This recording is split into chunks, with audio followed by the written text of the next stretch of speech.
Welcome everyone to the Lawyers Committee and the Truth Action Project program.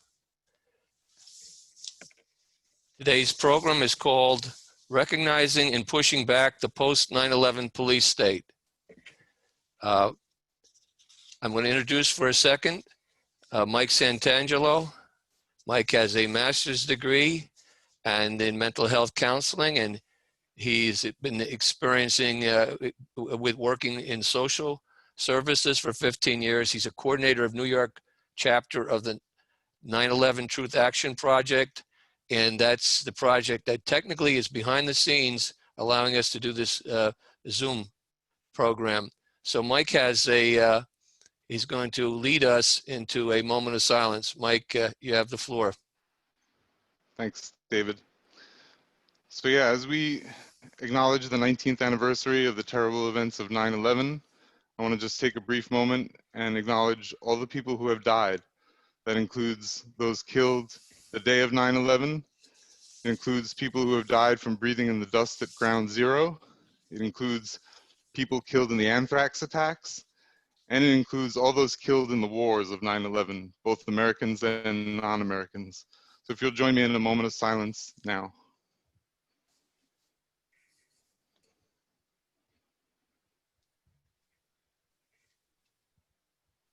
Thank you, David. Thanks, Mike. This program is being recorded and live streamed right now.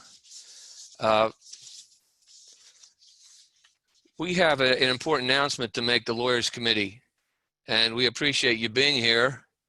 As you know, we've done a number of things in New York City, a grand jury petition and a lawsuit to get a grand jury going, because we found through examining evidence in association with architects and engineers that the evidence shows that it was buildings were brought down by controlled demolition, that there were bombs and explosives in the buildings. And the government story is that office fires are office fires caused by jet fuel. We've also have a lawsuit in Washington, D.C., and that has to do with the 9/11 Review Commission, and that's against the FBI. I want to put us in an energy that we should be familiar with, because we all have something in common with these gentlemen. I'm going to give a quote from: "Whoever would overthrow liberty of a nation must begin by subduing the freeness of speech." So we might see that in reference to what's happening since 9/11 with the censorship of YouTube and through Facebook, etc. And that was said by Benjamin Franklin. The liberties of people never were, nor never will be, secure when the transactions of the rulers may be concealed from them. And the Lawyers Committee is dedicated to government transparency and accountability for the crimes of 9/11. That was said by Patrick Henry. And we, the people, are the rightful masters of both Congress and the courts, not to overthrow the Constitution, but to overthrow the men who pervert the Constitution. And that was said by President Abraham Lincoln. So I think we all have something in common with those amazing people. They're all great Americans. And we're all Americans too. We all care about the same things they care about. And that's what the Lawyers Committee is all about, caring about these special or sacred things, that's our Constitution, our Bill of Rights, and our freedom. Now on September 18th, 2001, a week or so after the 9/11 attacks, there was another attack, and that was the Anthrax attack. And there was letters that were sent out to New York City, Tom Brokaw, CBS, NBC, and ABC. And 3 weeks later, there was letters sent out to the two U.S. senators, Patrick Leahy and Tom Daxel. And the differences between the type of anthrax, the first was a kind of a brown crude anthrax. The next anthrax was a very sophisticated, both anthrax could kill you, but it was a kind of anthrax nobody had seen ever before. On one spore, 1 gram was a trillion spores, if you can think that, a trillion spores of anthrax on 1 gram. Envelope could take up to 2 grams. These envelopes didn't have 2 grams in them, but they could. There was another, probably a third mailing, and that went down to Florida, where Mr. Stevens, who worked for AMI, it's American Media, the National Enquirer and Sun. Unfortunately, he was exposed to it. He died. The first time anybody knew about that, October 5th of 2001. The suspects, when the FBI got involved, of course, the papers and the administration at that time, the Bush administration, were beating the drums for a war. First, it was Al-Qaeda. Of course, Al-Qaeda did it. They were responsible for the Anthrax attack. But then it was Al-Qaeda, and they needed a state sponsor, so it was Iraq that was then involved, and Iraq was supposed to be involved. This led up until about December. Then they realized that this anthrax didn't have bentonite in. Bentonite's a clay substance that is used in Iraqi anthrax. And lo and behold, what it had was a strain of Ames strain anthrax, which is a strain that it's used in American intelligence. And it was also loaded with silicon, which makes it purified and aerosolized and dispersible. In other words, it makes it a super killer. So the FBI, well, all of a sudden they had to change course because it looked like it was a domestic terrorist. And they shook down two guys in Chester, Pennsylvania. They lost their jobs. They were not the suspects. Then they went after a doctor in New York who had a good practice and a good marriage, and it cost him his marriage. He was not the suspect. Then they went after a fellow that had worked with the USEMRID, the United States Army Medical Research Institute of Infectious Diseases, or Fort Detrick, down in Maryland, and he had worked for another agency called Battelle, and they squeezed him. He had a drinking problem, and he died. Then they went after a fellow named Stephen Hatfield, who worked for the USEMRID, and Hatfield was a rugged fellow, and he took a lot of abuse for a long time, a circus around him, where the media came in and they were photographing, etc., and when they do their search warrants. And he sued him and won $5 million. And then they picked on Bruce Ivins, and Ivins worked a long time at USEMRID. He was a scientist there, and he was beloved there by his co-workers. And the result was they pressured him so much that he ends up killing himself or being killed. It was not clear, to us anyway, because some people have told us he was murdered. Anyway, case closed, grand jury investigation over, and that was the bottom line for the FBI. Problem was the evidence that we've seen, and some others have seen too, some similar, but we've taken even a step further. And Mick will probably talk about these morphs, these magical morphs that were in the RMR 1029, which is the flask associated with Ivins. They call it the fingerprint, but really the fingerprint is called, which is B subtilis, and that's only associated with Dugway, and the silicon, that's only associated with Battelle. And Battelle is associated with the CIA. They had 3 secret projects at that time going on. Francis Boyle's here to probably tell you about maybe some of the projects that were going behind the scene. These are bioweapons. So what was used in Washington, D.C. against those U.S. senators and against all the people was a bioweapon. And so what we've done now is we've made contact with the scientists at USEMRID. We have 3 colonels that we've been working with, and another doctor there, 4 doctors down there. With declarations are on our website. Go to lc4for911.org, and you can read their declarations. There's 48 exhibits. One of them is an exhibit having to do with Richard Lambert. He interviewed with us. He came before our committee. Richard Lambert was the head of Anthrax, the FBI, in charge of the investigation. He left the investigation after 4 years, totally disgusted with the way he was obstructed. So that's a pretty good witness. And he had 2,000 pages when he left that he gave to the FBI. 16 showed that Bruce Ivins was an innocent fellow. And we want that information.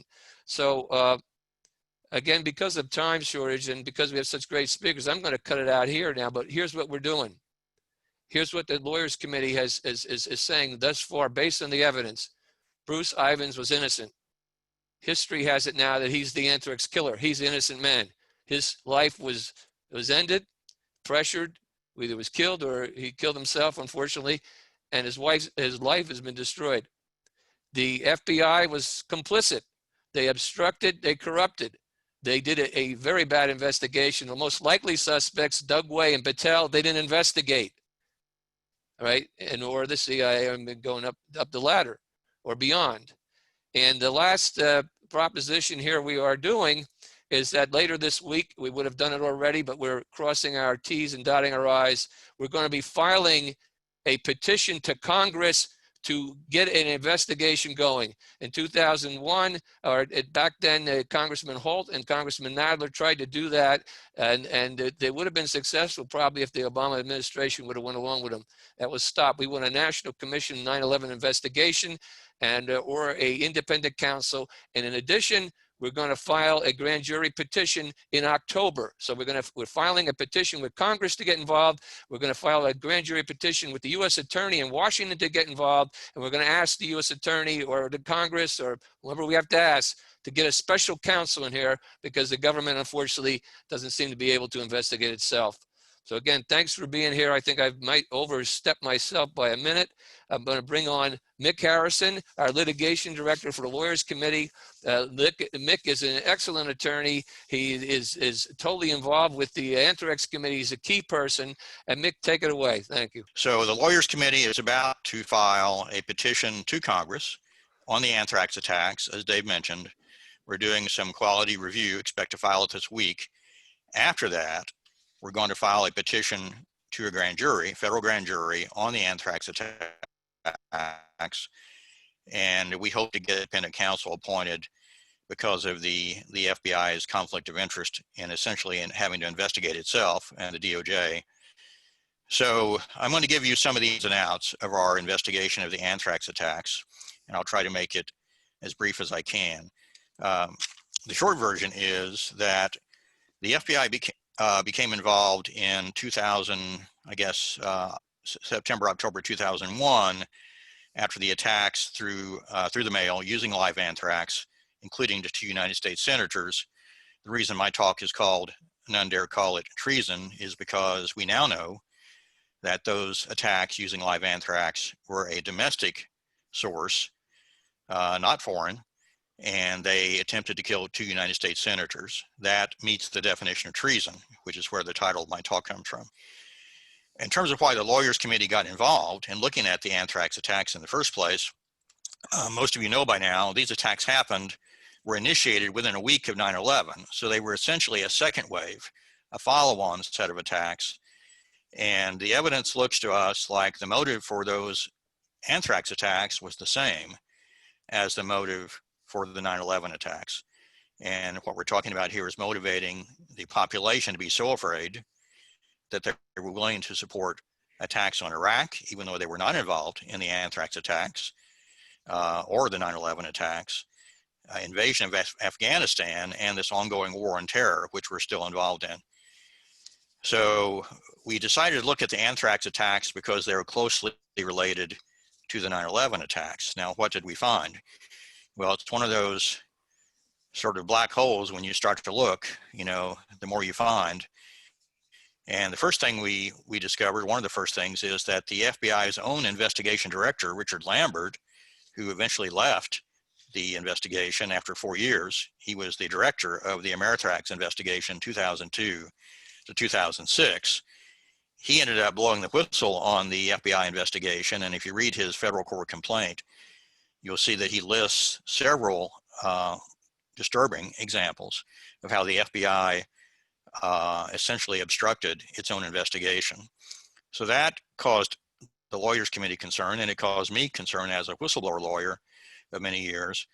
So we began to dig deeper, and one of the first bodies of evidence that Dave has already mentioned is that there was a large amount of exculpatory evidence indicating that Bruce Ivins was innocent, the suspect the FBI eventually focused on.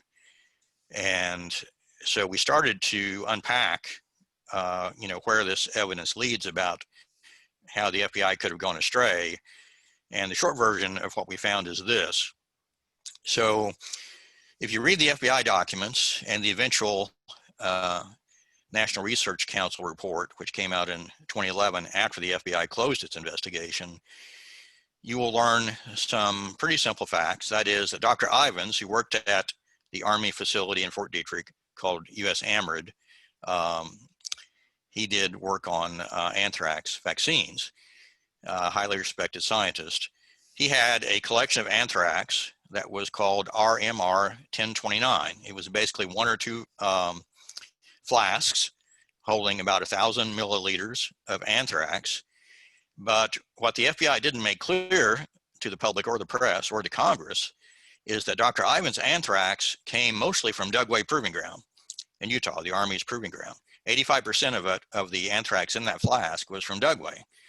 Ivins added about 15% from his own stock, which we call RMR 1030. He calls it RMR 1030 because, interestingly, he had to reject some of the Dugway anthrax that was shipped to him because it was too contaminated with B. subtilis, a simulant often used by the military and used frequently by Dugway.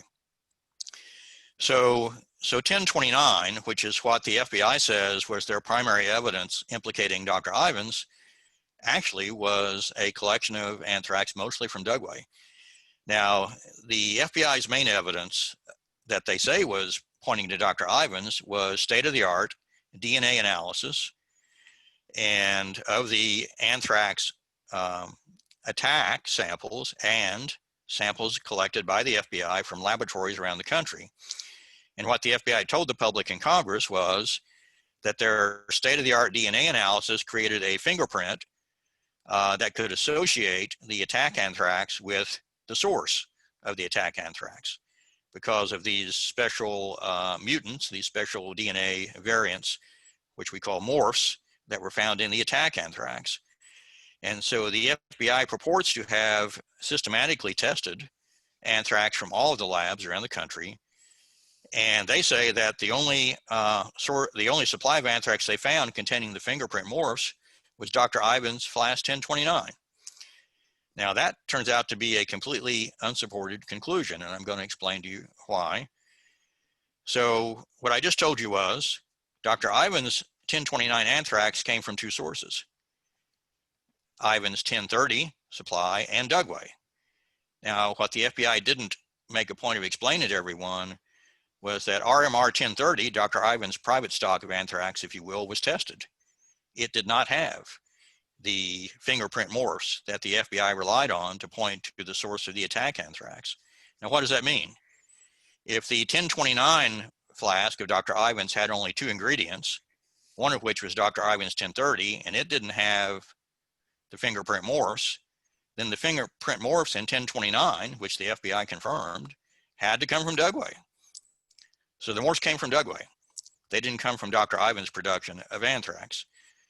But the FBI ruled out Dugway, and they ruled out another military contractor lab, Battelle in Ohio, even though both had the same anthrax, and they actually had it from flask 1029 in addition to their own. So how did the FBI get to the point of ruling out Dugway and Battelle as suspects and pointing to Dr. Ivins when it was clear that their fingerprint didn't come from Dr. Ivins but came from Dugway? And the short answer was they did it disingenuously. Now, if you look through the FBI's documents, you will see something interesting in their report. It's document 40 of the Amerithrax documents posted by the FBI on its lab. And this document is a search by the FBI of Dugway. And it shows that they obtained samples of the production runs by Dugway of the anthrax. And this is the anthrax that went into Ivins' flask 1029. The interesting thing about this document is it says that the samples given to the FBI by Dugway were all dead. None of them were viable samples of anthrax. They'd been apparently irradiated. Now, should that matter? And I'm about to give you my own conclusions here. This is part of what my colleagues at the Lawyers Committee are now doing the quality review on, which we expect to finish so we can file next week. So what I'm about to tell you is opinions of attorney Mick Harrison, not yet the opinions of the Lawyers Committee. So what all of this means to me is, because I didn't realize this until I read the NRC report carefully, and you have to read it carefully. They explain that the FBI adopted a protocol for their fingerprint morphs DNA testing, which requires, in order to even get tested, that a sample of spores first be recultured at the lab before they submit it to the FBI, which means it has to be alive and be able to grow, even to get submitted to the FBI. And then when it gets to the FBI, they have to culture it again, so it has to be able to be alive and grow again. Well, the FBI's collected samples from Dugway wouldn't satisfy that protocol, which means to me, the Dugway samples never got tested, very conveniently. Now, they could have been tested because dead biological material still contains DNA. So this was a very convenient way for the FBI to point the finger at Ivins and avoid pointing the finger to military sources like Dugway or Battelle.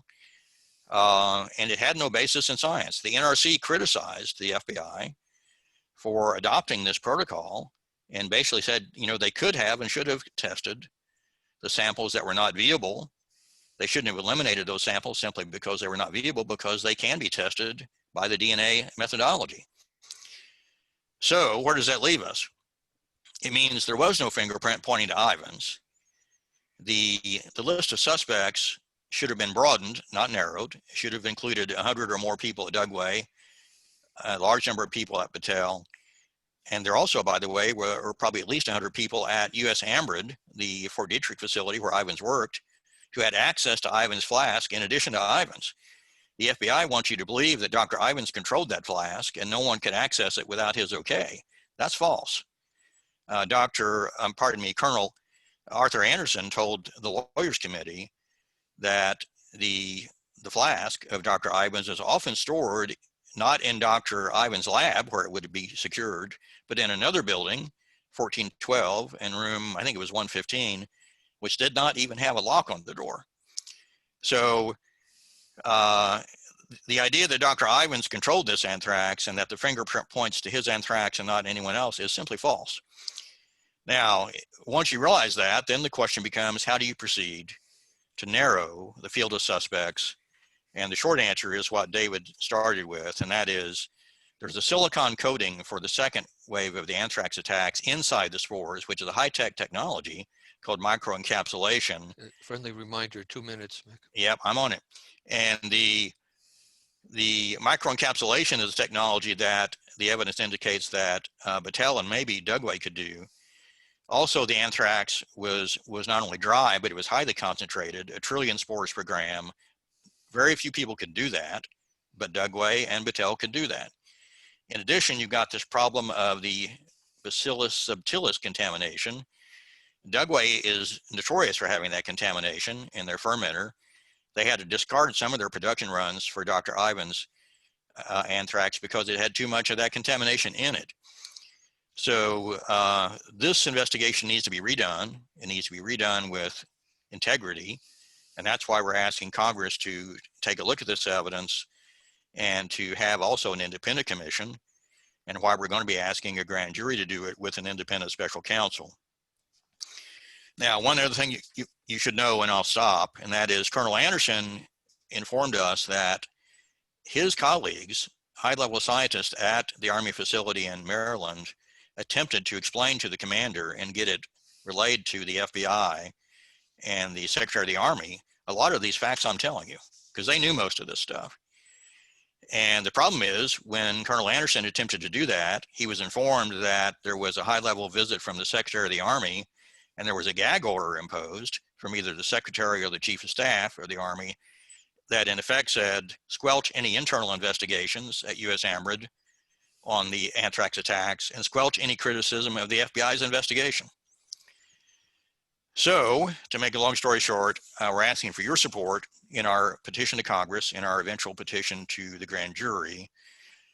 You should note that even though FBI Director Mueller asked for the NRC to review the FBI science, he closed his investigation before the NRC finished its review. And when its review came out, it basically said the FBI science doesn't work as a real fingerprint. And the last thing I will tell you is that when the Congress asked Director Mueller in a hearing, how did you eliminate Battelle and Dugway from your investigation? He said, I'll have to get back to you on that because you didn't know. And 7 months later, in a written response, he gave a totally illogical explanation.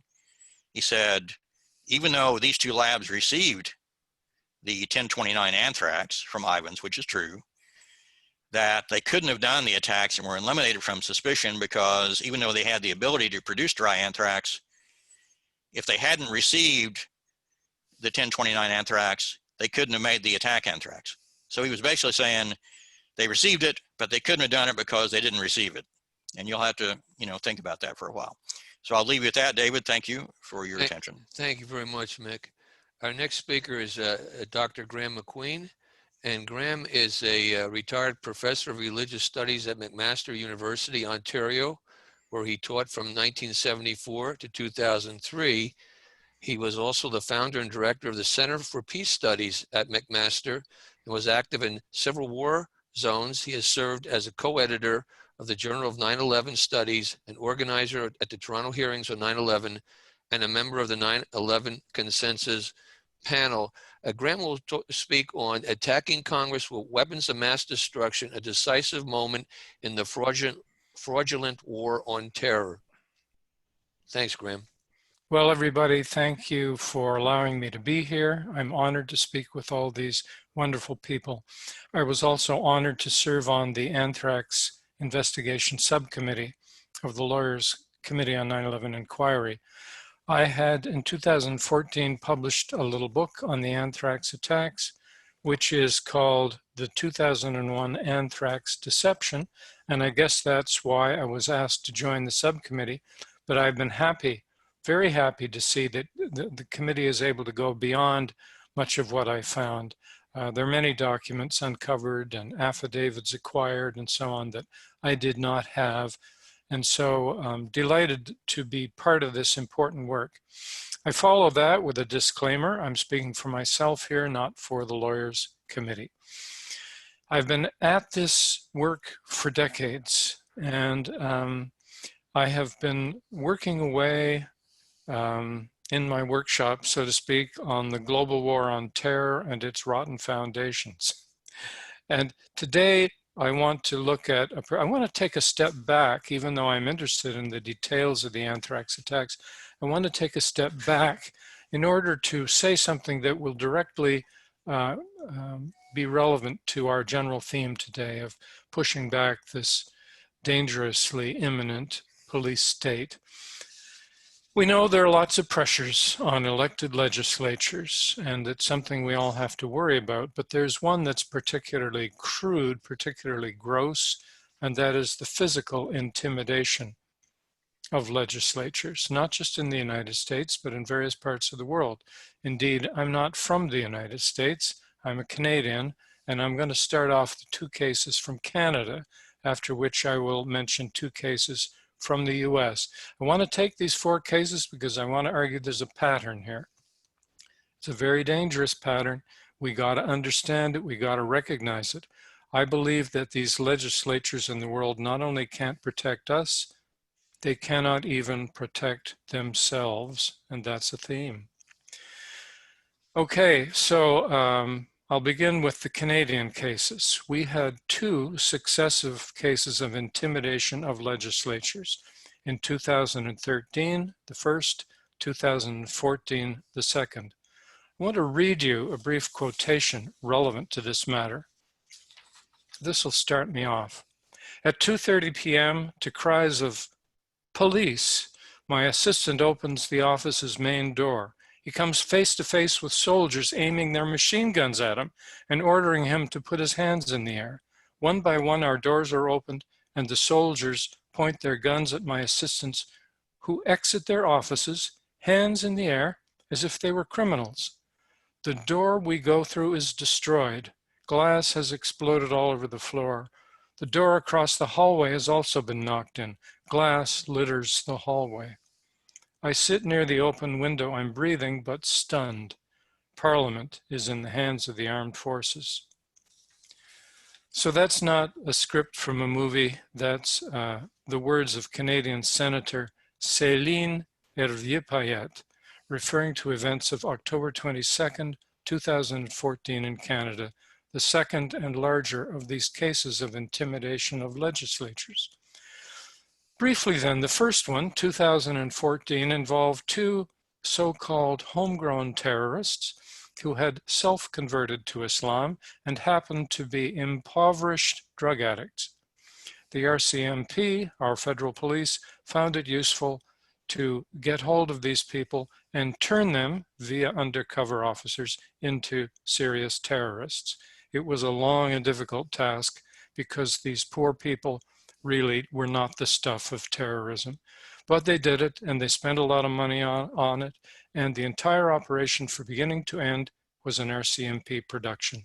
They even produced a little pathetic martyrdom video and supplied the scary black flag with Arabic writing behind it. That was all done by the RCMP. This all came out in the court case when the police brought charges against these two individuals, hoping to put them away for a couple of decades for terrorism. You know about these cases. The FBI does them all the time, and generally they are put away. But this time there was an honest judge who caught the case, Justice Catherine Bruce. She was appalled at the obvious entrapment of these individuals and threw the case out, technically put a stay on proceedings. And this was a black eye for the RCMP. The next year, 2014, I would speculate that the lesson had been learned. If you don't have a dead perpetrator, you may have a court case. If you have a court case, there's always the chance a decent person might show up and make sure the truth is made clear. So in 2014, the perpetrator or alleged perpetrator, Michael Zehaf-Bibo, another drug-addicted, self-converted, domestic homegrown terrorist from Vancouver, just like the first two, managed to shoot a soldier at the War Memorial in our capital city, Ottawa, and then somehow, with his rifle, get across the street and run into the front door of the House of Parliament, where he ran down the hall with his loaded weapon, shooting just yards from the Prime Minister and his caucus. Before being brought down, we are told, in a hail of bullets, dying with 31 9mm caliber bullets in his body. Now, this was considered the worst security breach in Canadian history on Parliament Hill. And Canadians were shocked to see video footage of it on their nightly news. Typically, Canadians are bored by what happens in Parliament. This was an exception. I have studied both of these cases, and I have concluded, even though I can't convince you of this here, that they were both police operations. The first one, obviously, we don't even need to prove that, but the second one, 2014, also. I wrote a pamphlet of about, I don't know, 85 pages after studying this case. It's called the October 22nd, 2014 Ottawa shootings. Why Canadians need a public inquiry. Well, we didn't get a public inquiry, and we didn't get a parliamentary inquiry, and we didn't even get a provincial coroner's report on the two deaths. All we got are a series of police reports that refuse even to ask the main questions, let alone answer them. You're going to have to take my word for it here. I'm afraid that this is another case where the perpetrator was handled by police. I'll give you just one example of why I think that. The RCMP commissioner said right after this happened, "We were caught off guard. We had no warning." This was an obvious lie. There were at least 5 warnings, some of them specific and actionable, and there was also a practice session done a couple of weeks before the event. Well, what these were useful for me in doing is waking up. I woke up to a pattern, namely police inspired and handled cases of putting the most brutal pressure on legislatures, physically intimidating them. This is who we are. This is what we can do to you whenever we want. That's the message. And there were quite specific things that were achieved through this. It's not just a general pattern of bullying and dominance. Especially in the case of the 2014 attack, we had 2 important bills passed by the legislature, Bill C-13 and Bill C-51, both of which handed over increased power to spy agencies and police and security forces generally in Canada at the expense of citizens. Now, having seen this pattern, I then looked anew at what I had already been studying, the 9/11 attacks and the Anthrax attacks, and I hope you will come with me now to the United States as we have another look at those attacks from this perspective. On 9/11, says Tom Daschle, Senate Majority Leader, he was watching TV at 10:30 in the morning in the Capitol building, watching the attacks unfold, when a security officer ran into the room and said, "Senator, we have to evacuate the entire building. We're told a plane is headed our way." And so all members of everyone in the Capitol building evacuated helter-skelter with no plan, according to Daschle. He says it was total chaos. Off they went into the four directions. Intimidated? Yes, intimidated. They timidly gathered later in the day on the steps of the Capitol building to hug each other, sing God Bless America, and give a series of little brave speeches about how we will not be intimidated. But they were intimidated. And the results of this, just as in the Canadian case, are very clear. 3 days later, September 14th, they passed a bill authorizing the use of force against whatever country the president, whatever party the president decided had been responsible for the 9/11 attacks. This was handing over a lot of power, not just to invade and destroy countries, but also to give the president powers as commander-in-chief, which he didn't have previously, and it marks a new era in the war on terror. Now, as has already been said, very shortly after the 9/11 attacks, the Anthrax attacks unfolded. And the clear thing here, the clear aim here, was to use the attacks and even the threat of the attacks to pass the Patriot Act. Ashcroft introduced the Patriot Act very shortly after 9/11 and essentially said, we want it passed right away, within a few days. But there were people who resisted that, who slowed it down. And eventually, Ashcroft, if you look at his speeches of the time, he keeps haranguing the Democrats for slowing this down. Every day that goes by without the passage of this bill makes us closer to another terrorist attack. Finally, on September 30th, it all comes out. The New York Times on its front page says, experts say US may be vulnerable to a germ attack. How interesting, because the anthrax had not been diagnosed in anybody at that point. They weren't diagnosed until 3 days later, October 3rd. But on the same day, September 30th, there was a serious coordinated administration official initiative. And Andrew Card, White House Chief of Staff, said, quote, terrorist organizations like Al-Qaeda have probably found the means to use biological or chemical warfare. Rumsfeld said terrorists could be equipped by their state sponsors with weapons of mass destruction.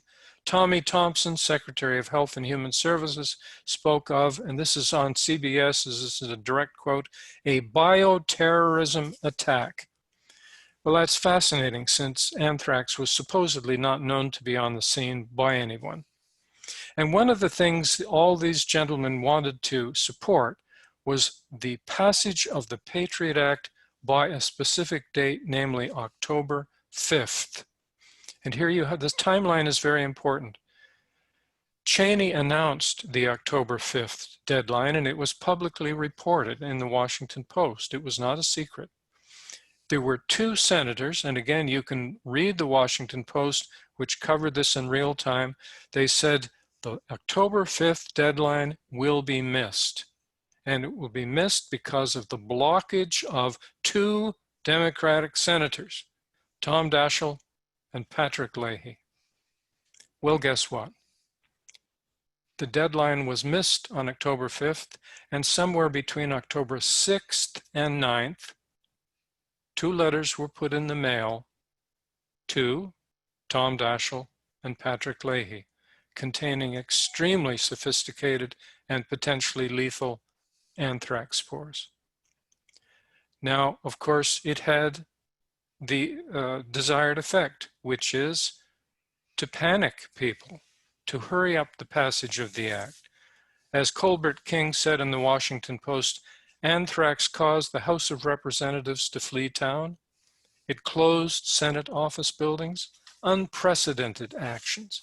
And of course, it also caused the passage of the USA Patriot Act. In other words, it intimidated an elected legislature. That's the pattern, and those are the 4 cases I wanted to lay out for you.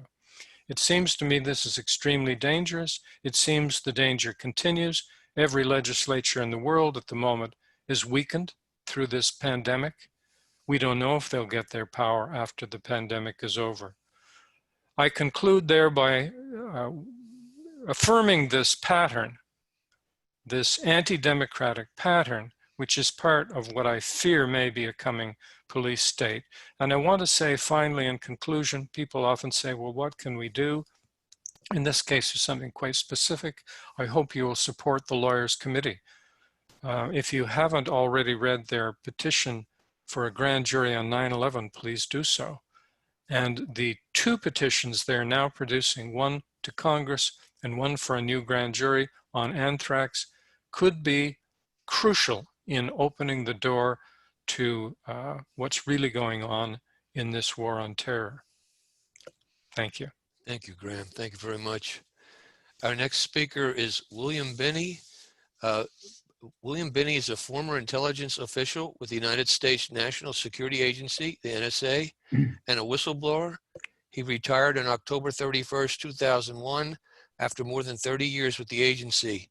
He's an outspoken critic of illegal domestic surveillance programs, and as the creator of the Thin Thread, a surveillance system that would protect the United States citizens' private rights. Bill will be speaking on the 24/7 surveillance state, the new normal since 9/11. Thank you, Bill. I just want to give everybody an idea how the system works in terms of a collection of information on everybody in the planet, including everyone. The president, President Trump, all the members of Congress, everybody in the country, and everybody in the world, basically. They're collecting and capturing everything.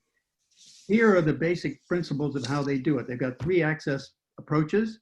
One is they use corporations, going left to right. They use corporations and get them to agree to allow them to come into their facilities, put taps on the lines, and then capture the data directly from those taps and forward it back to NSA for storage. And the second way, if that doesn't work, they go to foreign governments, for example, and ask those governments to sponsor them and the collection of data on their systems and forwarding that to NSA.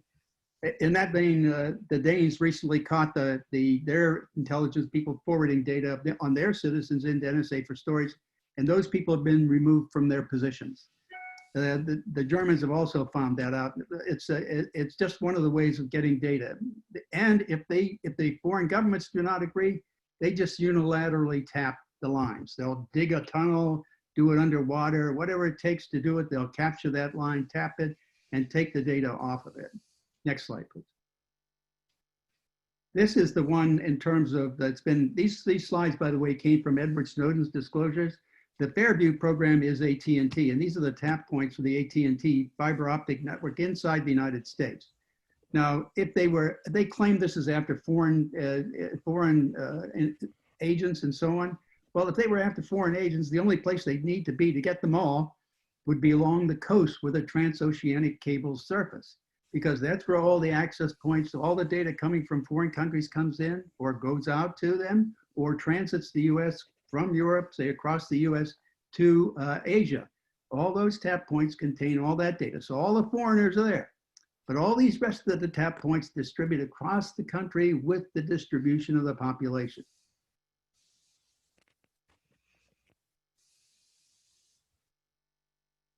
And by the compromise by Mark Klein of the AT&T facility in San Francisco, they're using the NARIS devices to capture this information. Now the NARIS Insight device will capture an entire 10 gigabit line, all the content, metadata, everything, and forward it for storage into NSA storage facilities at Utah, the massive one at Utah, or one in San Antonio, or over at Fort Meade, or various others around the country.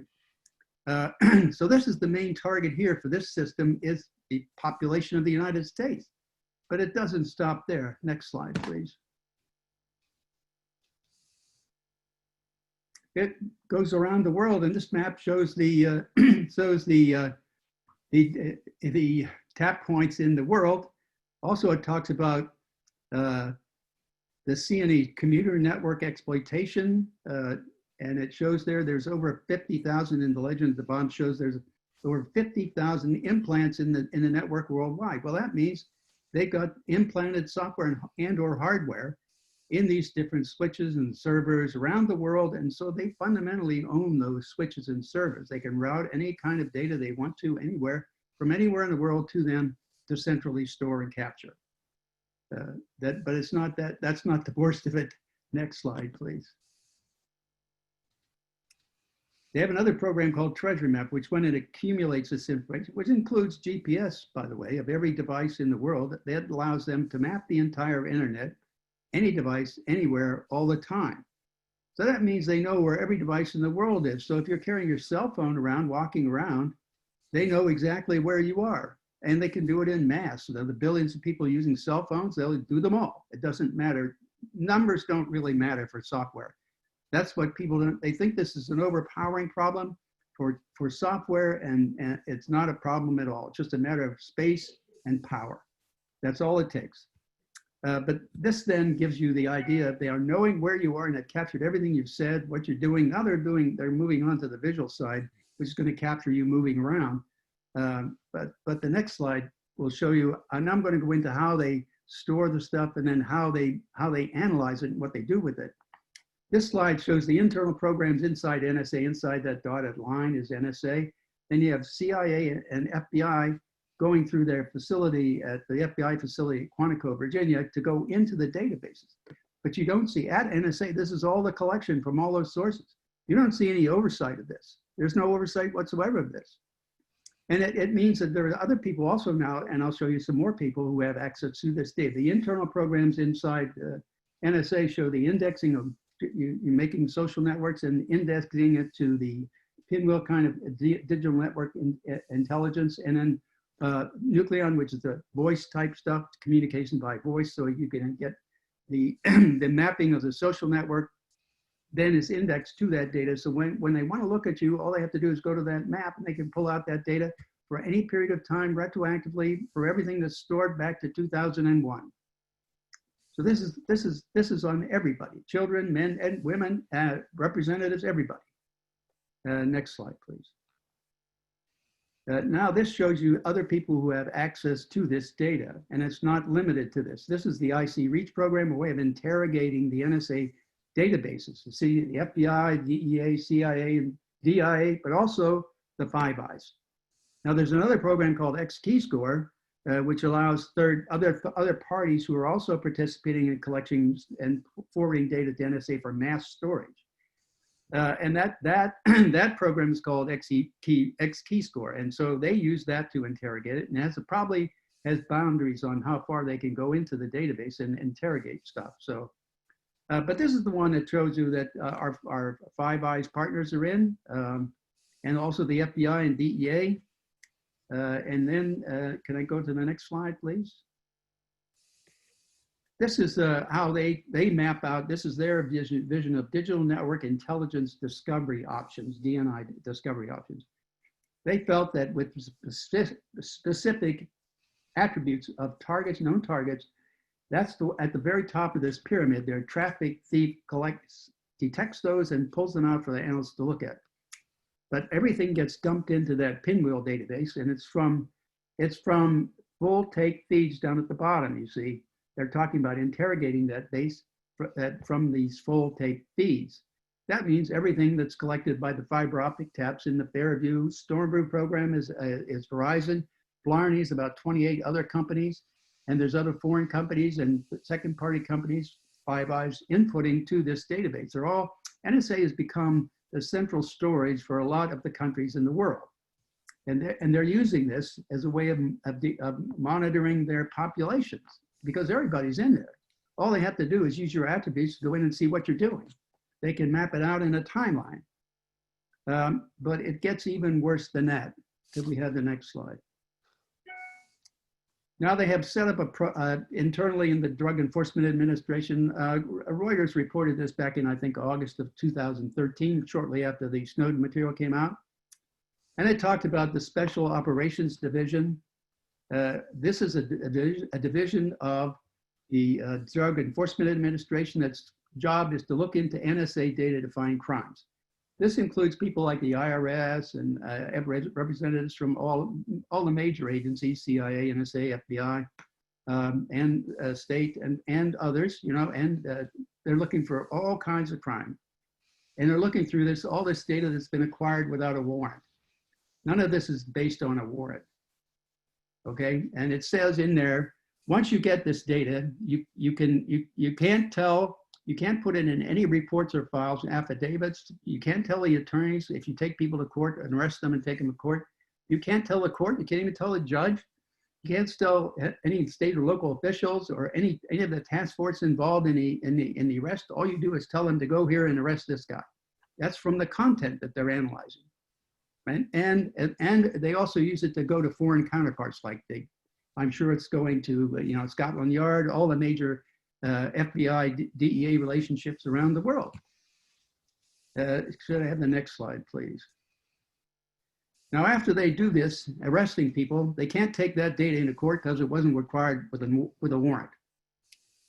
So they do what's called a parallel construction. These are the rules for parallel construction. You simply use standard policing techniques through interviews, research, and accumulate the evidence that they could substitute for the NSA data in a court of law, claiming that that was the basis for their arrest.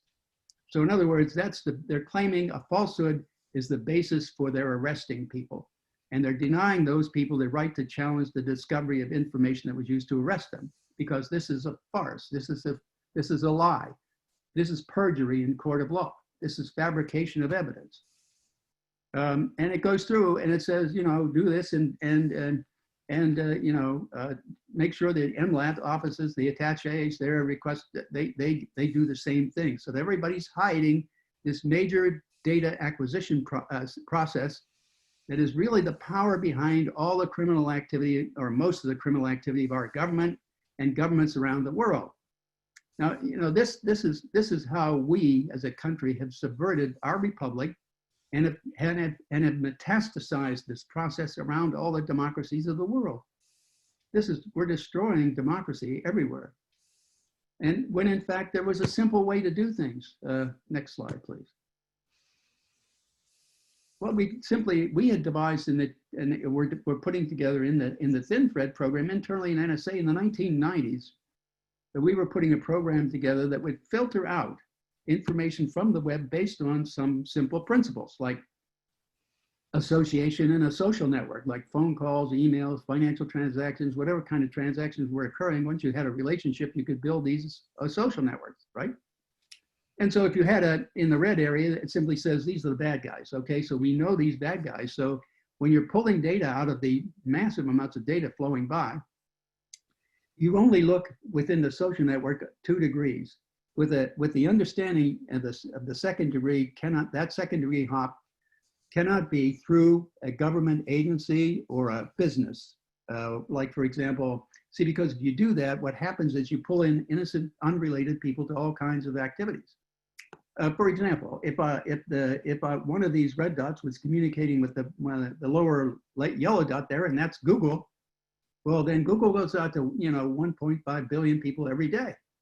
So if you go 2 degrees through that company, you pull in 1.5 billion people every day, and that pretty soon accumulates to everybody in the world. That's why NSA was so happy with President Obama's limitation on them going 2 hops, because they didn't have the restriction on them. So that meant on the 2-hop principle, they could do everybody on the planet. Whereas we were saying internally, that's the only relevant data. Everything else is not relevant. And if you do what they're doing now, which is called a dictionary search selection type approach, that buries people in all kinds of data, even internal in NSA from the Snowden material. They had written memos from their own analysts telling them we're overburdened by overload. We're too buried in data. We can't see the threats coming, and that's exactly what's happened. how many real threats have they stopped? They've done a lot of, enticing people to do things, but that's not stopping a real attack. The real ones, they've never stopped. And the reason is because they went and collect the entire world. And so they dumped it on their analysts and they can't figure it out. No surprise there. That's the reason we did the thin thread program. But that's what Hayden and Tenet and Bush and Cheney terminated. They didn't want any of that. They wanted to have the knowledge of everybody in the population. At least my assertion is that Cheney wanted that. He grew up under Nixon, know your enemies, know all about him and all that. So he needed to do that. So this was the basis for being able to make that happen. It also, for NSA and Hayden and Tenet, gave lots more money to the intelligence community so they could build up to what they are today. Over $100 billion every year is being spent on the intelligence community. I mean, when they could have adopted this simple principle, we developed this program for $3.2 million, and they wanted $3.8 billion to start with, 1,000 times that, to start this bulk acquisition of stuff. So, and it only doubled down after that 9/11, after that, and it only got worse. Now, only one other principle we would use is looking at the internet, watching people who go visit sites that advocate pedophilia or criminal or any kind of criminal activity like violence against the West, jihadi type material and so on, and see who keeps visiting those sites. And then that defines a set of people who fall into what I call the zone of suspicion, as do the second degree dots in the yellow here. They fall into that zone of suspicion because they seem to be interested in the criminal activity. Well, if that's the case, then those two principles alone would have been, if they used that and focused in on those people alone, they could have had and managed the massive amounts of data and had all the necessary evidence and data to at least stop most of the attacks, including 9/11. And Tom Drake proved that by running the thin thread program after 9/11 in February 2002, right after, only on the NSA stored data, it wasn't allowed to be deployed like the Congress had mandated in the budget. They had mandated the deployment of thin thread to the 18 sites that I found out from our terrorist and analysis division were the sites that really produced evidence. Well, that to me was then the main targets for our deployments. And I wanted to do that in January of 2001, 7.5 months before 9/11. We could have had that done. Most of it would have been done by electronic transfer, remotely accessing and transferring software so that the hardware existing out there could take it and use it. And then some of it would take a little bit longer, hardware mailing and so on, but that would have given us the look and all the evidence on all the attacks, all these attacks by terrorism anywhere in the world. And NSA decided not to do that. The reason, very simply in my view, was, and I knew that government or agency or companies were in Congress in the committees lobbying to have our program thin thread canceled. The reason is because the thin thread program, we've solved the volume, velocity, variety problem of the digital age. And that meant that we threatened the feeding by all these companies on all these billions of dollars they're anticipating down the line, which they have done. I mean, they fed all these tens of billions of dollars into NSA to do this kind of crap, to become the storage facility, to allow them and enable them and everybody else involved in tapping into the database to violate everybody's constitutional rights and subvert the law and the courts all around the world. And this is how we've destroyed our republic and are destroying democracy around the world. Thank you. Bill, thank you very much. Our next speaker is Francis Boyle. Dr. Francis Boyle is an American human rights lawyer and professor of international law at the University of Illinois, Chicago of Law. He drafted the United States domestic implementing legislation for the Biological Weapons Convention, known as the Biological Weapons Anti-Terrorism Act of 1989. He was approved unanimously by both houses of the United States and signed into law that legislation by the President, George H.W. Bush. Francis Boyle will discuss as his topic today, bioweapon moratorium needed, the failure to properly investigate the post 9/11 anthrax attacks has led to a COVID pandemic fraught with unseen and even more dangerous and sinister bioweapons possibilities, including smallpox, Ebola, anthrax, superbugs, etc. Thank you, Dr. Boyle, for being with us today. Thank you, David, for having me on. I did want to express my condolences to those viewing our program who are next of kin or friends of the victims of the 9/11 attacks and the first responders. We all want to get to the truth here of what really happened. And that is why I am appearing here today. 19 years ago today, about 11 a.m., September 13th, 2001, I was contacted by a producer for the O'Reilly Factor to appear that night to debate Bill O'Reilly on war versus peace. Obviously, 2 days after the attacks, that was like deliberately walking into a buzzsaw. But the lot had fallen to me, and I decided I had to debate O'Reilly. So I appeared that evening. I think I did send David a copy of my write-up on that. And I argued quite simply in front of millions of people that the evidence was not there. What the government was saying simply did not add up. And I have been continuously arguing that point ever since then. And as you know, the more the evidence came out, the less the government count made sense, including the 9/11 Commission report, which was a cover-up drafted by Condi Rice's buddy. I continue to argue this point in every interview I gave until the Anthrax attacks. As David correctly pointed out, I had called for and drafted the U.S. domestic implementing legislation for the Biological Weapons Convention, known as the Biological Weapons Anti-Terrorism Act, that was passed unanimously by both houses of the United States Congress and signed into law by President George Bush Sr. and is still there on the books, providing life imprisonment for violators. And I followed all of this very closely. And finally, as was correctly pointed out by my friend Graham, Senators Dashiell and Leahy were holding up the passage of the USA Patriot Act. Well, as it later turned out, the Patriot Act had already been drafted over there in the Department of Injustice under Ashcroft by this Federalist Society lawyer, Viet Din. It was ready to go. He just pulled it off the shelf and put it out there. And all of a sudden, then Dashiell and Leahy got hit with anthrax. And the New York Times printed the technology behind the letter to Dashiell. It was super weapons grade anthrax, 100 spores per gram with a special coating that enabled it to float in the air.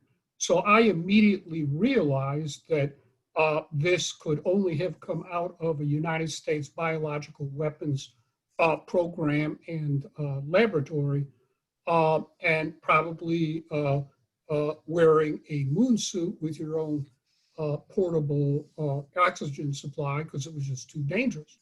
So I immediately called up a high-level official in the FBI, Marion Spike Bowman, who was a top-level lawyer in their counterintelligence division. Bowman and I had both spoken at a conference on international terrorism at the University of Michigan Law School. I gave a speech on the Lockerbie bombing matter that I was heavily involved in. Bowman gave a speech on biological weapons. And afterwards, I had a nice talk with him. I explained my involvement in drafting the implementing legislation and following this matter intently since about 1984 or so, when the Council of Responsible Genetics asked me to get involved in the matter for them and handle it. So I still had Bowman's card right there in my office. I pulled it up. I immediately called Bowman. I got through immediately to Bowman and I said, look, now this is the day the anthrax technology was reported in the New York Times. I think that was about October 26th. And by the way, I've written all this up in my book, Biowarfare and Terrorism, if you want to have a look at it, with footnotes.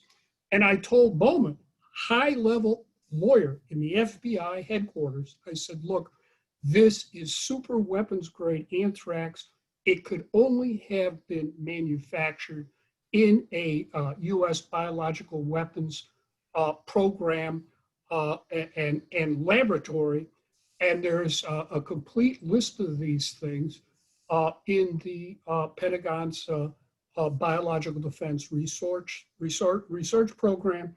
And it was also revealed in the summer of 2000 in the book Germs by Miller and Broad, then of the New York Times, that the CIA was also involved in anthrax program.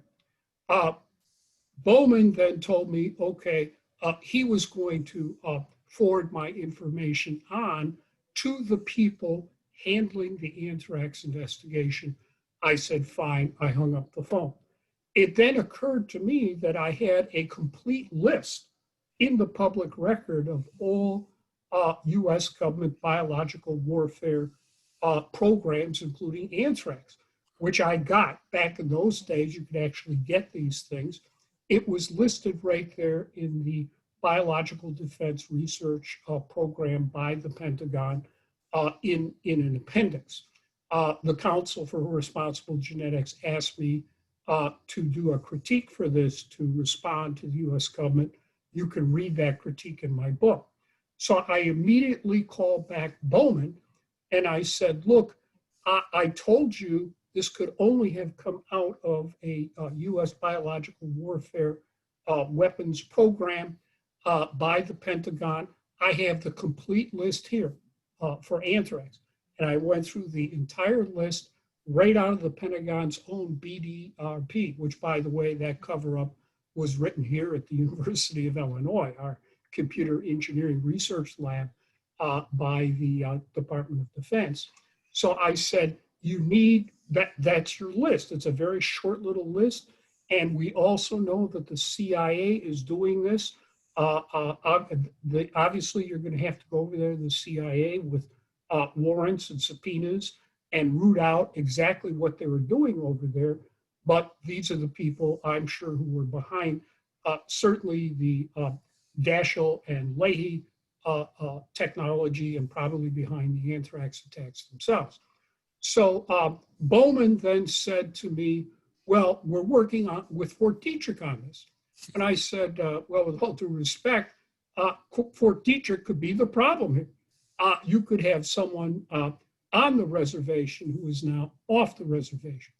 Bowman then said, okay, I'll send all this information on to the FBI people in charge of the investigation. This was the last week in October 2001, and I gave them the citation for the list on this matter. I had assumed that the FBI was handling this, and then what happened, as we know, this involved Ames strain anthrax.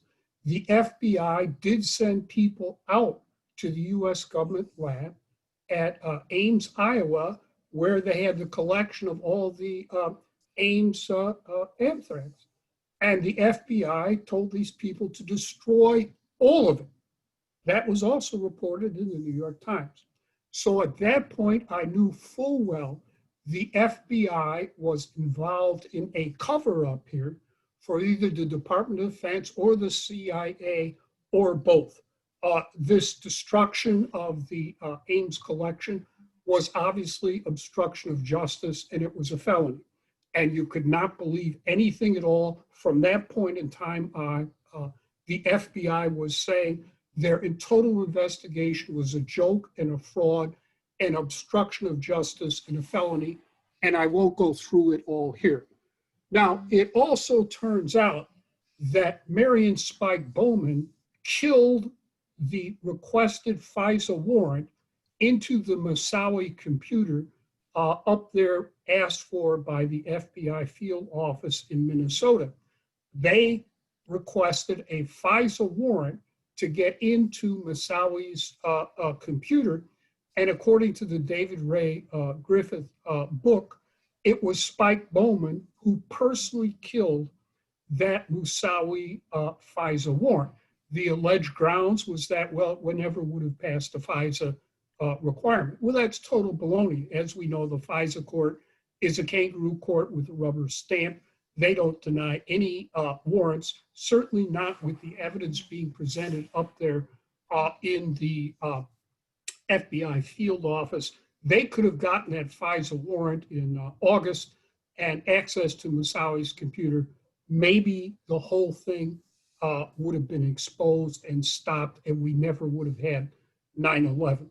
In any event, I pointed out in my book, I argued in 2005, it was my opinion that if we got to whoever was behind the anthrax attacks, that would lead to whoever was behind the 9/11 2001 attacks, because it seemed to me they were coordinated with each other. This, as I put in my book, was a 1-2 blow against the American Republic, against the American people, and against the American Constitution. And by the way, Mueller was the director of the FBI. He had just been appointed by Bush Jr. We know Bush Jr. had been briefed in August that a terrorist attack was coming, and he completely ignored it. We know Ashcroft was flying around in a private plane. Obviously, he had been warned. And Mueller, I had been up against before in the Lockerbie bombing matter. Mueller was the one who fixed the facts against Libya and had been lying to the American people ever since. I can assure you people over in Scotland do not believe for a minute that the two Libyans were behind that. Indeed, they sent a camera crew all the way over here to the United States to interview me on that point, and I explained it all to them. So yes, as Graham McQueen pointed out, all the facts indicate that this was super weapons grade anthrax.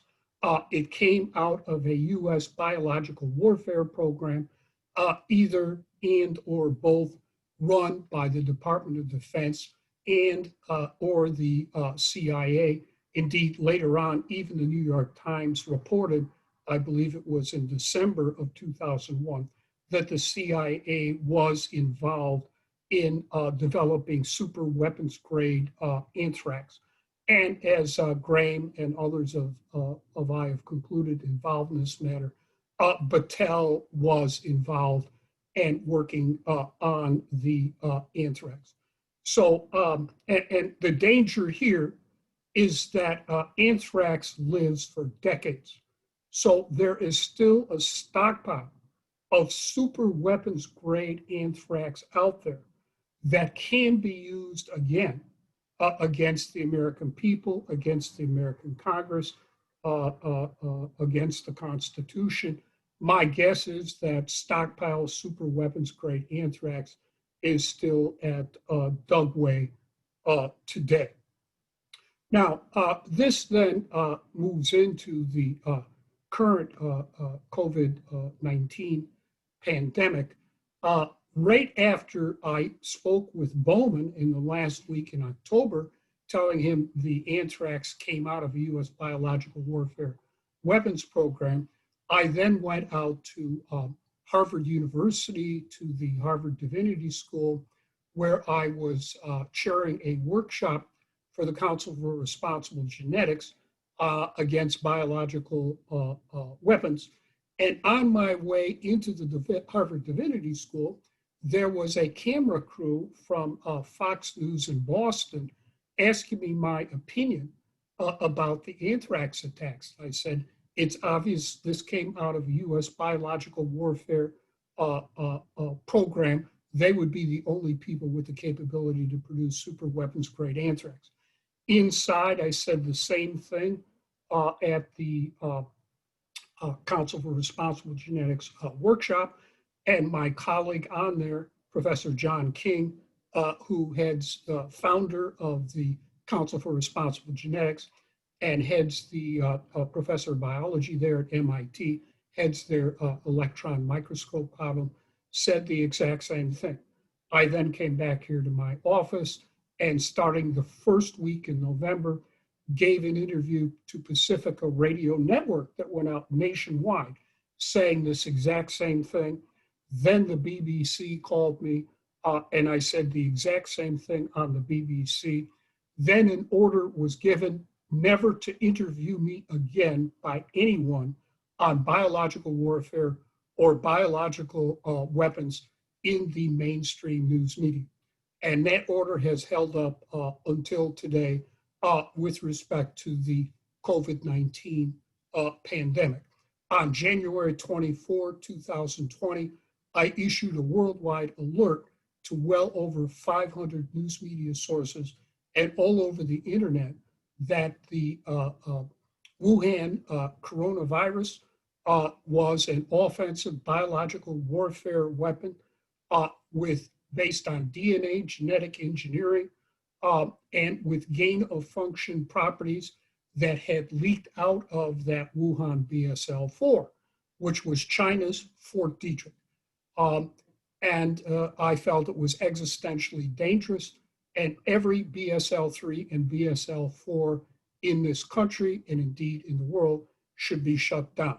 As a matter of fact, I said that in the award-winning documentary Anthrax War by Nadler and Cohn. I said this is a catastrophe waiting to happen, and it has now happened. Starting then on that interview I gave an interview to Geopolitics and Empire later that day, January 24, 2020, saying the exact same thing. This was a biological warfare weapon, existentially dangerous. It had leaked out of that Wuhan BSL-4, and every BSL-3, BSL-4 had to be shut down immediately. That went viral all over the world. I spent full time giving interviews starting the next week until finally they tapered off June 1. I'm not going to go through all those interviews here. You can Google my name starting January 24, and you can see all the interviews I have given. Now we find out from the Woodward tapes last week, within the last week, that Trump has been lying from the get-go on the COVID-19, that it is existentially dangerous. It travels through the air, because Wuhan BSL-4, they bragged about applying nanotechnology to viruses. Nanotechnology is necessary to aerosol viruses for delivery by air to human beings. That's the only reason you aerosol a virus like this. Fort Detrick does the exact same thing. We all know Fort Detrick is involved in research, development, testing, stockpiling of biological warfare weapons. Anthrax, Amerithrax was one of it. COVID-19 is another. Finally, at the end of April 2020, an Israeli law firm contacted me, and they had sued China in the Israeli court system over COVID-19. They asked me to give them a declaration of my expert opinion that COVID-19 was an offensive biological warfare weapon that leaked out of that Wuhan BSL-4, which I did do, dated June 6, 2020. I sent a copy of that declaration to David. He has it there. If David wants to distribute it, that's fine with me. If you want a copy, ask David for it. I then gave a lecture on June 26 to the Maharashtra Business Program School at the Peace University in Pune, India, saying the exact same thing and going through all the evidence for that. All the arguments I originally made as of January 24 have been routinely confirmed by every source coming out in reputable news media sources since then, up to and including now the Woodward tapes. We've been lied to from the get-go by the Trump administration on COVID-19. We've been lied to by the CDC, acting under pressure from the Trump administration, by the National Institutes of Health, by NIAID under Fauci. They've all been lying, spinning, and covering up how dangerous COVID-19 really is. It floats through the air. It has a lethality rate maybe in the area of 15% for SARS. This is SARS on steroids. That is what is confronting us today here in the United States, as well over 200,000 Americans have died. And I think we have to be aware of this. We cannot trust what the Trump administration is saying, or the CDC, or National Institute of Health, or NIAID. You are going to have to rely upon independent experts who have not taken one penny of this dirty Nazi biological warfare work that the United States government has been involved in since after 9/11/2001, under the pretext of Amerithrax that they inflicted upon us. My estimate as of 2015 is that at least 13,000 life scientists have been involved in research, development, testing of biological warfare weapons. You cannot trust any of these people. You have to get outside independent experts who have not taken this type of money to give you proper advice on how to combat and defeat COVID-19, which is staring us in the face right now. It could prove to be just as deadly as the Spanish flu virus if it is not handled and dealt with, and certainly it is not. Thank you very much for your attention. Thank you, Francis. Okay, we're going to continue our program, and we have Dr. Merle Nass, and she's going to speak about the anthrax letters and coronavirus. Avoid solving the crimes, but take advantage of the possibilities. Now, her background is she's a doctor, and she's an internal medicine physician who was the first person to have shown that an epidemic ascribed to natural causes was due to biological warfare. This involved the use of anthrax during the Rhodesian Civil War. She has testified to 7 congressional committees on anthrax, biodefense vaccines, Gulf War syndrome. She has written widely on the anthrax letters, Ebola and swine flu, and COVID-19 pandemics. Thank you, Merle. Take it away. Okay, thank you.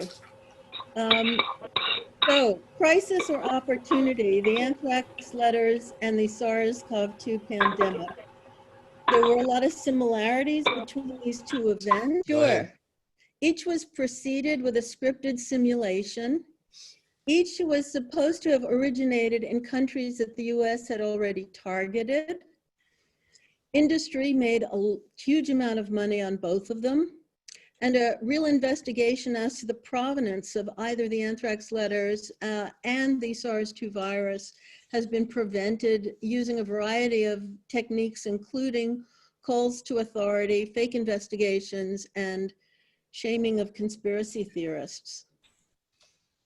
COVID has taken the surveillance to a higher level by adding contact tracing, snitching, and the requirement that some people download cell phone apps so that their movements can be tracked.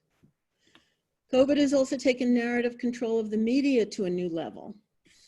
2001 brought the global war on terror, which some say caused 37 million refugees and cost $6 trillion so far. But in 2020, the global war on terror, businesses have been destroyed, education, medical care destroyed, policing attacked, tens of millions will probably become homeless. There's a word for this. It's called low intensity warfare. We're suffering from false news, bribed politicians, social chaos. Is there a color revolution going on in the United States? Where is this leading us, and who's in charge? For some, there is opportunity. One company that I'm famous for investigating is the anthrax vaccine manufacturer. This company bought the anthrax vaccine plant from the state of Michigan for a very small sum and had the US government assume liability for the product and pay for all repairs and rebuilding of the plant. They had one problem. FDA would not relicense the factory to make anthrax vaccine between 1998 and 2001. But they benefited when the anthrax letters started to arrive. Tommy Thompson insisted that the vaccine manufacturer would be opened, and FDA relicensed them in January of 2002. Subsequently, they earned unbelievable record profits, perhaps for a government contractor. They started buying up other biodefense companies, and they are currently worth $7 billion, around 500 times what the company cost in 1998.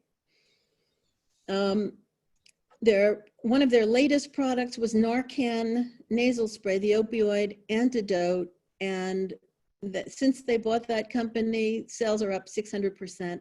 And my governor bought one kit for every 37 people in Maine.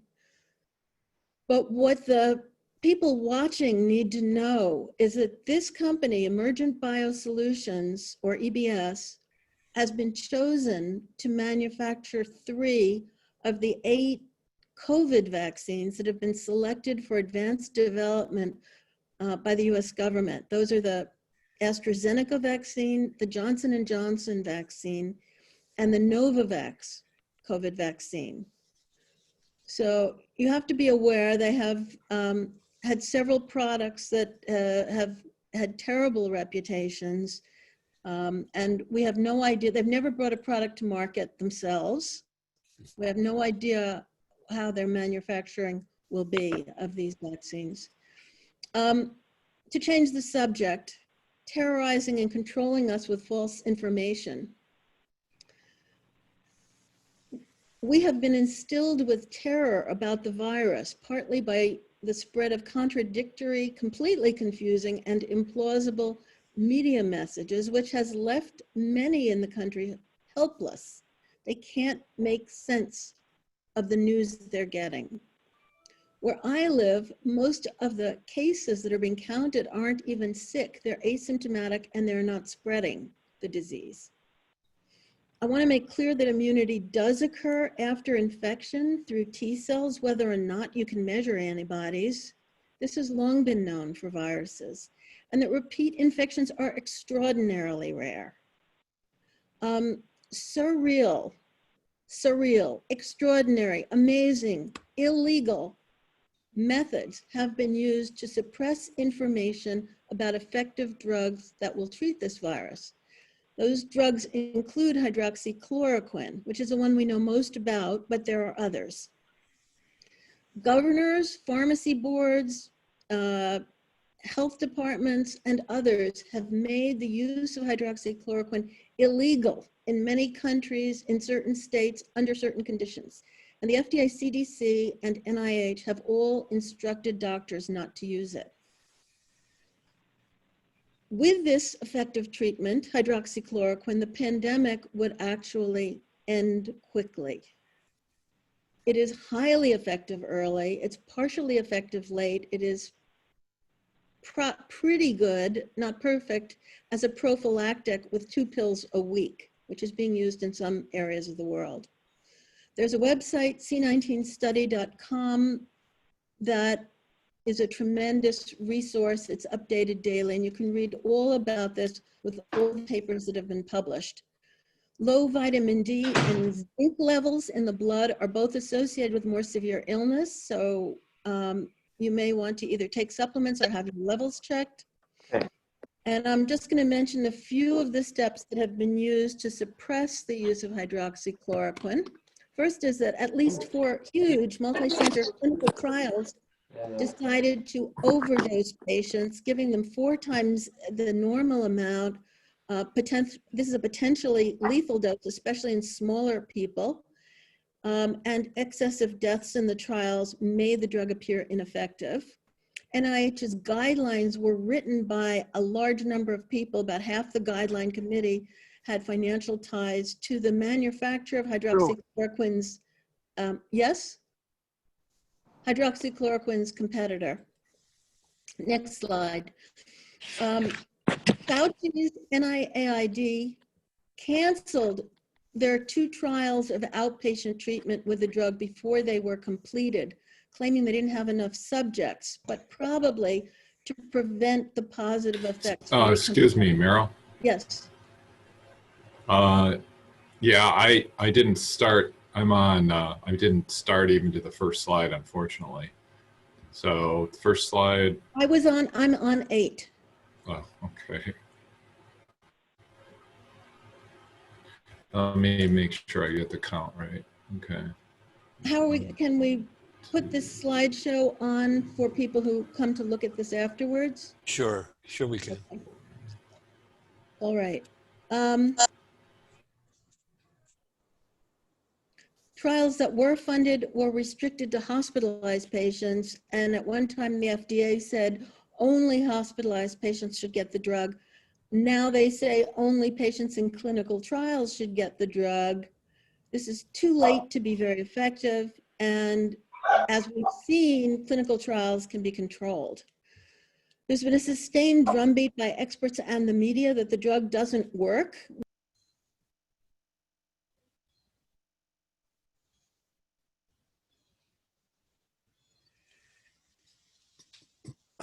Merle's been muted. Who's muted? Merle. Hello. Okay, can you hear me? Can you hear me? Now we can. Yeah. Okay. Thanks. There's been a drumbeat by experts in the media that the drug doesn't work, claiming that there's published clinical data to prove this. Yet, if you actually look at all the data, the reverse is true. Doctors who have proclaimed the benefits of the drug are banned, shadow banned, or expelled from social media platforms and from the mainstream media. This hydroxychloroquine is derived from chloroquine, which is derived from quinine, and quinine comes from the bark of a tree. Quinine is the active ingredient in tonic water. A gin and tonic will give you some prophylaxis against this disease. The tonic, the quinine, is effective, as is the chloroquine and hydroxychloroquine. You'd need to drink a lot of gin and tonics to get enough, unfortunately. Hydroxychloroquine costs $1 for a full course. Remdesivir costs $3,000 or more, and it's only good in the late stage. This is the web address for my blog, which is a living list, I keep adding to it, of 50 different ways the use of hydroxychloroquine has been suppressed. The fact that we have an effective drug for SARS-CoV-2, and yet governments around the world, manufacturers, the UN, other groups, very powerful groups have been suppressing it, tells us without question that the powers that be are committed to maintaining the pandemic for other reasons. Now, the important question is, why are the powers that be committed to maintaining the pandemic, defunding the police, destroying education, encouraging demonstrations that last months? Maybe I am going off the deep end. I'm going to start being speculative, but here are some possibilities. Slide 10. This was published in the journal Cell on September 3rd by America's doctor, Tony Fauci. Quote, "The COVID-19 pandemic is yet another reminder added to the rapidly growing archive of historical reminders that in a human-dominated world, in which our human activities represent aggressive, damaging, and unbalanced interactions with nature, we will increasingly provoke new disease emergences. We remain at risk for the foreseeable future. This should force us to begin to think in earnest and collectively about living in a more thoughtful and creative harmony with nature. Okay, this is from the guy who more than anyone has prolonged the pandemic. This has to be examined closely. This statement is a narrative that blames human encroachment on nature for the pandemic. It insists that current human activities will provoke more pandemics. What is it intended to mean? Is it foreshadowing a population cull, moving people from the country into cities? Furthermore, this narrative depends on SARS-CoV-2 having originated in a bat cave and not in a lab. This may be why the lab origin theory has taken so much heat. It also may be why the major public opponent of the theory that SARS-CoV-2 originated in a lab, whose name is Peter Daszak of the EcoHealth Alliance, who also helped fund the Wuhan lab. Why did he get 77 Nobel laureates to write to NIH on behalf of his funding? He's funded by DOD, NSF, USAID, and Fauci's NIAID. He's been mentored in Nature, Science, the New York Times, The Guardian, and NPR in the last month, always propounding the theory that human encroachments on nature are the cause of pandemics. Here's just a paper from 2015 published in Nature, which revealed that a lab-made coronavirus chimera had been designed to infect human cells. Just one bit of evidence that viruses like the current one do come from labs. Impressive efforts have been made to suppress that theory.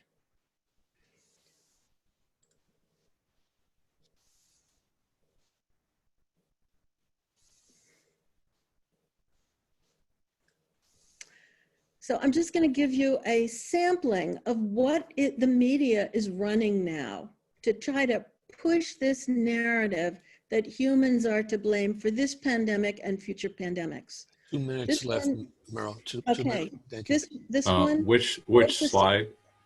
I'm sorry, 12. This one focuses on the wildlife trade. WHO is supposed to be investigating the pandemic, but they're not investigating a lab origin. And I don't believe they're going to Wuhan either, even though the route it got to humans remains a mystery. Slide 13, World Economic Forum is in total agreement with Fauci. Worse pandemics are on the way if we don't protect nature. This is the New York Times last week. It says the pandemic is your fault. Yes, yours. Global Health Now at Johns Hopkins wrote, quote, relentless land development has upset ecosystems' natural balance. The root of this damage, human consumption, must be reconsidered, says Peter Daszak of EcoHealth Alliance. This is from The Guardian. Quote, nature is sending us a message. According to the UN's environmental chief, humanity is placing too many pressures on the natural world. To prevent future outbreaks, the experts said, both global heating and the destruction of the natural world for farming, mining, and housing have to end, as both drive wildlife into contact with people. Are we starting to see a pattern here? Will fear over this and future pandemics be used in the name of preventing pandemics, global warming, and protecting nature to create a new society characterized by reduced consumption and reduced use of land? Slide 16. I began this talk suggesting this was a crisis for some, an opportunity for others. The World Economic Forum sees opportunity. Thank you very much. Thank you, Meryl. Slide Thanks. 17. Thank you very much. Our next speaker is Ray McGovern. Ray is a former Central Intelligence Agency officer turned political activist. Ray was a CIA analyst from 1963 to 1990, and in the 1980s, he chaired the National Intelligence Estimates and prepared the President Daily Brief. He received the Intelligence Commendation Medal in retirement. Ray will discuss pre- and post-intelligence, back to basics. Ray McGovern. I'm from New York, right? I was born in the Bronx. My wife was born in Brooklyn. She married up. I left New York, but not in spirit. Especially when 9/11 happened, my wife lost a cousin on top of one of those buildings. We don't need that slide right now. I'm going to put it up in just another minute or so, if you can take it down. What I'm going to do here is avoid the temptation to talk about dancing Israelis or things like how it is that our police forces are now trained by Israeli Defense Forces as to how to treat Untermenschen, like Palestinians. But I am going to go to the core of things because we need to talk about how this kind of thing can happen. Oh, I'm bringing it over. And are we okay here? But then we discovered that you needed 2 pieces of If stack. you're not speaking, please mute yourself. Only Yeah. Ray should be speaking. Yeah. Are Sorry, we Ray. okay? Can you hear Yeah, me? go ahead. Yeah, everyone mute themselves if you're not speaking. Please. I'm not muting myself. No, not you, Ray. Everybody else, mute themselves, please. Okay. All right. Well, why would people do these kinds of things? You know, I mean, who would do this kind of heinous thing? And how about the aftermath? The incredible aftermath, which involved wars of aggression, war crimes against Iraq and Syria. Who would benefit from that kind of thing, knowing that that kind of thing might be likely? Well, let me just suggest that I'll give you a couple of for instances. That's what we do in the Bronx. We provide for instances, which are a pretty good pedagogical technique, actually. May I have the first slide, please? Let me introduce it by simply saying that as the 9/11 Commission was preparing its report, and I know some of the people who were on that commission, they were deathly interested, very interested in why Khalid Sheikh Mohammed, the already identified mastermind of this thing, why would he do such a thing? And then they found out from the Washington Post that he had been captured. So they went to the CIA operatives and said, let's interview him, find out why he did this thing. And the CIA, no, we'll interview him, and we'll give you something of what he says. Well, what he says is this. It appears on page 147 of the 9/11 Commission report. By his own account, Khalid Sheikh Mohammed's animus toward the United States stemmed not from his experience there as a student, but rather from his violent disagreement with US foreign policy favoring Israel. Now that made it onto page 147 of the Commission report. It was unique in the respect that nobody really followed up on that. Now the CIA had done a study saying, you know, it's really a problem of how the Muslims hate us, and we ought to get to the bottom of that problem. But nobody would identify the problem, okay? It's very, very sensitive in Washington and New York and just about everywhere in the United States until the Defense Science Board. This is an interesting instance here. The Defense Science Board is a board picked by the Pentagon. It's usually, as you can imagine, amazingly conservative, but it's science. Like, you know, I believe in science, and these guys do too, and they look for causes and effects. And so they came out with this incredible report in September of 2004, right after the 9/11 Commission report. And here's what it said. Could we have the second slide, please? Okay, try to visualize this as one paragraph, okay? And remember, George Bush, Donald Rumsfeld, all of them would say they hate our freedom, they hate our democracy, they hate us, they just hate us, right? Okay. Well, here's what the Defense Science Board said. Muslims don't hate our freedom. Rather, they hate our policies. The overwhelming majority voiced their objections to what they see as one-sided support in favor of Israel against Palestinian rights, and the long-standing, even increasing support for what Muslims collectively see as oppression, notably Egypt, Saudi Arabia, Jordan, Pakistan, and the Gulf states. Last sentence.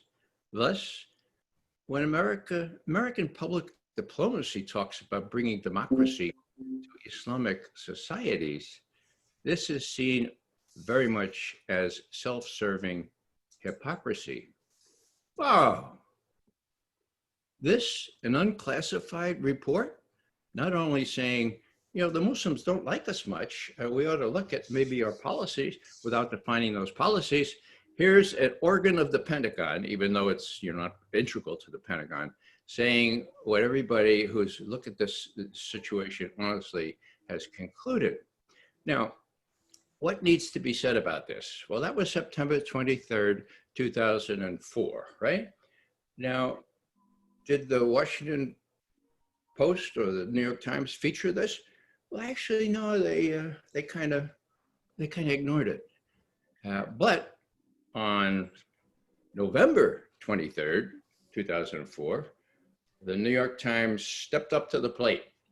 And with an article, and they reported on this report in vague terms, and then they said, please look at the first sentence, and now look at the last sentence. They excised the middle sentence. And it wasn't a matter of shortening it. I mean, they had the first sentence, they had the third sentence, they just excised the middle sentence. Now, hello.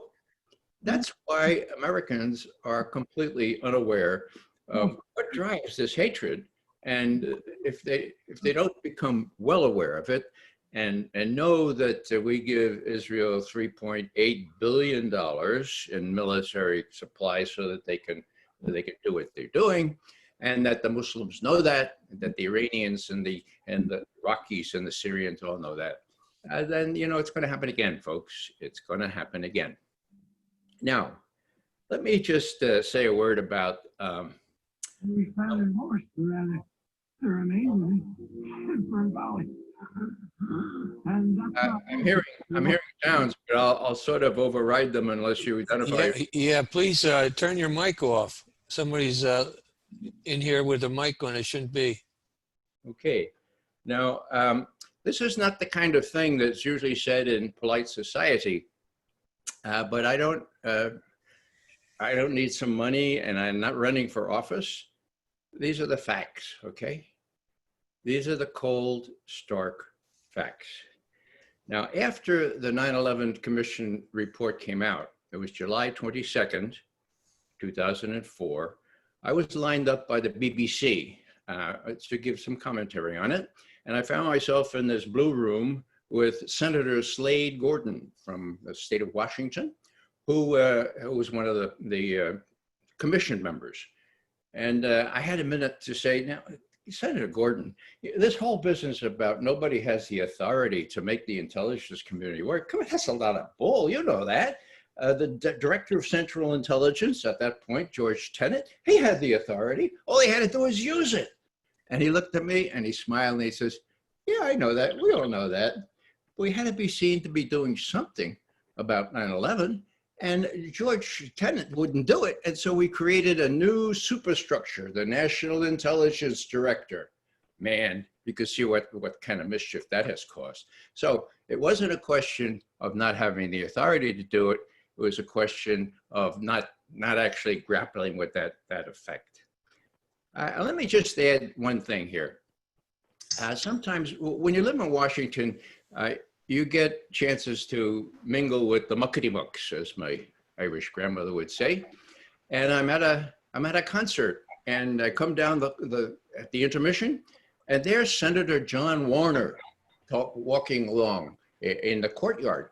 And my wife says, Ray, that's Warner. So I go out there, and I said, Senator Warner, Ray McGovern, we met in Moscow in '72 for the strategic arms limitation conclusions. And you may not remember, but I gave you my seat at the Bolshoi. Do you remember? Well, no, I don't remember, but very nice to meet you. And he grabs my, he's a avuncular guy, you know, he's just finishing up his 30th year as a U.S. Senator, grabs my arm, and I say, now, Senator Warner, I'm really afraid. Here it is, 2008. We already established in the intelligence community that Iran stopped working on a nuclear weapon at the end of 2003. And I'm definitely afraid that the Israelis are going to start a dust-up with Iran before Ray, there's some interference in the background. I don't know why that is. Whomever is making that noise, turn it off, please. Okay. Folks, actually, what's happening is new people keep coming to the meeting, and so each one is coming in now seemingly with an unmuted mic. So I'm just doing it. It's about 5 people in the last couple minutes. Okay, anybody's in the room, please mute your mic, okay? So Ray can finish his talk. Ray, are you there? Yeah, I'm here. Okay, thanks. Sorry about that. We got new people coming in and they had their mics open. Okay, thanks. Change the setting, David, so that they'll be muted upon entry. Okay, good. Yeah, thank you. Okay, do I get a minute or two? Take another 5. Go ahead. Good. All right. So I say to Senator Warner, who's got my arm, you know, he's walking along with me as though I'm a good friend now. And I said, Senator Warner, I'm really worried that the Israelis are going to start an attack on Iran and draw us into it before Bush and Cheney leave office. My God. You want to know what tangible or tactile is the better word? There was no blood going through my arm. Senator Warner had my arm in a vice. And he said, what did you say? I said, well, I think Israel. I'm like, oh, it got even stronger. And finally he said, oh, Joe, hello there. And he dropped my arm and bumped off. So I said to myself, my God, here's a much honored senator, 30 years, senator from Virginia, head of the Armed Services Committee, distinguished and not running for re-election. And I mentioned the word Israel, and he grabbed my arm, and there's no blood pumping through there. My God, what a tactile, what a tangible example of what happens when even someone who has nothing to lose, for God's sake, here's the word Israel, is so preconditioned not to want to deal with the problem. So just kind of finishing up here, it becomes really so obvious, but only to those of us who look. Now, you don't have to believe me. Trump, I don't have the thing in front of me, but 5 days ago in Winston-Salem, North Carolina, Trump was bragging about energy self-dependence. So we don't have to worry about oil in the Middle East anymore. The only thing we're in the Middle East for is to protect Israel. We're fine. And the only thing, he says it 3 times, we're only there to protect Israel, right? Okay, now, that was headlines in the New York Times, right? No. Headlines, what? It was complete. How many of you heard that? Well, if you're not tuned into Mondevice, the website that handles these kind of things, you would never know he said that. So we have the media against us and getting at the cardinal issues here. The cardinal issues are the ones that Khalid Sheikh Mohammed elucidated when he was asked, why did you do this? And, you know, the young people that interrogated him had the book on him, like he has an engineering degree in mechanical engineering from the University of North Carolina in Greensboro. Oh, he must have had an affair of the heart there. It must have been dissed by his girlfriend, or maybe they made fun of him wearing that crazy hat, or, you know, he must have had a really bad experience in North Carolina. Well, as you saw from that quote, it wasn't his student days in North Carolina. It was his extreme hatred, his extreme reaction to US policy favoring Israel. And I'll just finish here by saying that there's going to be no difference no matter who wins. There's going to be additional grievances with respect to what's happening to the Palestinians, what's happening to other people who are pressed by Israel. There's going to be increasing pressure on people like me not to say these things. When I testified in Congress one time, I said, you know, you all keep referring to Israel as our ally. That's wrong. Israel's not our ally. Look, what do you mean? I said, yeah, look in the Webster's. An ally is someone with whom your country has a mutual defense treaty. And there isn't any, okay? Now, I happen to know from my former colleagues that we offered Israel a mutual defense treaty. This was after the Arabs did attack Israel in '73. And the Israelis said, well, thanks, that's so kind, but thanks, but no thanks. Now, why would the Israelis refuse what any other country of the world would love to have, a mutual defense treaty with the United States? Well, two reasons. One is that, you know, they like to kind of be on their own, and they'd much rather go ahead and attack Syria or Iraq without having to ask the permission or even coordinate with the other member of this alliance, it would be at that point. And another would be, as one wag said, that, you know, if there were a, you know, it just wouldn't work for the Israelis because they have what they need now.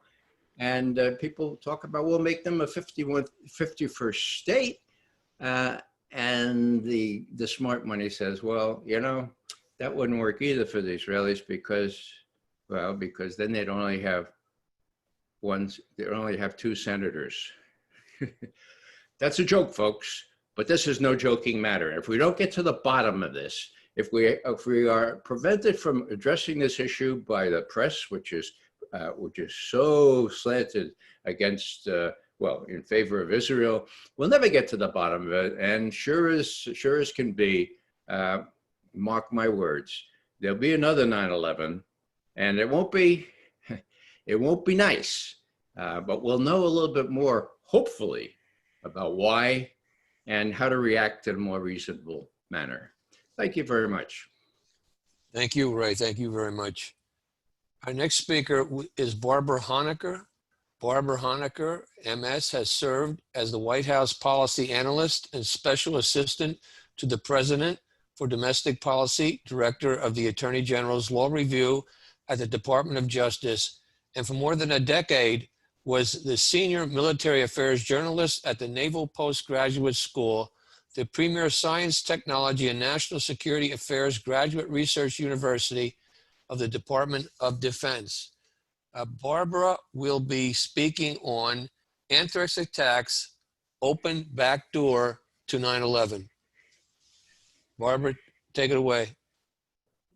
The title of my presentation is The Anthrax Attacks, Open Back Door, Wide Open Back Door, in fact, to 9/11, Truth and Justice. In fact, I like to say that the true facts about the anthrax attacks are in fact the holy grail of 9/11 truth and justice itself as well. Trying to get my slide to go down. There we go. I'm honored to be part of this historic conference, and also it is a great honor to be part of the Lawyers Committee for 9/11 Inquiry. I'm on the board and officer and have been a member of this incredible anthrax attacks subcommittee. It's been a lot of work, but we made it to this day. I'd just like to say that the Lawyers Committee is one of those amazing organizations that, like Margaret Mead's famous quote, where she said, "Never doubt that a small group of thoughtful, committed citizens can change the world. Indeed, it is the only thing that ever has." And the Lawyers Committee is definitely one of those organizations. And that was really brought home yesterday in the Architects and Engineers online conference, Richard Gage's conference. There was a wonderful segment with our beloved David Ray Griffin, the Dean of the 9/11 Truth Movement. And at the very end, Richard Gage asked David Ray Griffin, what gives you hope after 19 years? And his answer was the Lawyers Committee for 9/11 Inquiry. And that was his only answer. So that is a tremendous responsibility that we have on our shoulders, and we are honored to be able to fulfill that responsibility. The Lawyers Committee doesn't just make a difference. I believe it will make the difference. And we're going to see, we've seen in this conference here today, and also in the rest of it, including my presentation, why that is the case. Now, 9/11 truth matters because truth matters. It is impossible to have justice without truth and impossible to have peace without justice. Now, the real perpetrators of 9/11 and the Anthrax attacks and other false flags, our real challenge is, as Ray McGovern, our true eminence Griff, yeah, maybe I'm mispronouncing that, but he sure looks the role right now. They do not want peace. I mean, that's the bottom line. For them, peace is the enemy, which is why they go to such extreme lengths to lie and bury the truth about 9/11, the Anthrax attacks, and everything else that really matters. Now, of course, one man more than any other in modern history knew and acted on this, and that was Mahatma Gandhi. And many people don't know that he began his famous Satyagraha movement, which means uniting truth with power or efficacy or force. He actually began that by a wonderful synchronicity on September 11th, just after the turn of the 19th century into the 20th century. Gandhi's goal and ours is therefore political, and it is also revolutionary. And to prove that to you, I'm going to read quickly before I get into the meat of my presentation, this quote from Patrick Henry, who arguably was perhaps the most important, certainly one of the most important individuals that led to the United States of America and our American Revolution. Quote, "For my part, whatever anguish of spirit it may cost, I am willing to know the whole truth, to know the worst of the truth, and to provide for it and act upon it." So 9/11 truth matters immensely. The horrendous consequences of the September 11th attacks and the Anthrax attacks, as we will see and have seen, and the official lies about them are well known by the members of the 9/11 truth movement to have resulted in horrendous consequences. Not only the 3,000 deaths on 9/11 were nothing compared to the literal millions of deaths and displacements, literal tens of millions of displacements, and at least 1 million deaths, if not more, from the 9/11 lie. So what is needed is a holy grail. And in fact, the 9/11 truth movement is, in effect, in my opinion, a search for the holy grail of 9/11 truth. And I've actually made it my mission over the last 19 years to identify what I call the holy grails of 9/11 truth. The first one is the 9/11 war games and counterterrorism exercises, which you will see are going to be incredibly important for the link between the Anthrax attacks and 9/11 itself here in a moment. And as many of us know, there were so-called emergency response or counterterrorism response exercises and or war games going on the morning of 9/11 itself that mirrored a great part of the actual attacks on that morning. And that is not a coincidence. So there are other, what I call holy grails of 9/11 truth. The deep basement explosions inside both World Trade Centers 1 and 2 on 9/11 before a plane hit either tower. 14 seconds before a plane hit World Trade Center 1, 17 seconds between a plane hit World Trade Center 2, massive deep basement explosions. And by Logic 101, any kindergartner knows that the official story of a plane impact causing all of that and the collapse of the towers cannot be true. The third one, of course, is World Trade Center 7, the famous 3 buildings, 2 planes. The fourth one is the pre-plane approach at the Pentagon of massive inside the building explosions at 9:30, when the official story says a plane didn't even approach the building for almost 8 minutes later. And as you're going to see now in the meat of my presentation, the fifth and in my opinion most important holy grail of 9/11 truth, not just Anthrax truth, is the Anthrax attacks. And what's important about those are the multiple links of anthrax reports, warnings of anthrax, counteractions against anthrax on the day of 9/11 itself. Now, I have been focused on this, what I call the most important 9/11 truth, Holy Grail, for over a decade. I first published these links in op-ed news in 2008, and I highly recommend that everyone watching this read that article. It's still online at opednews.com, and the way to find the link is to go to 9/11 Freefall, the radio program that's sponsored by Architects and Engineers for 9/11 Truth.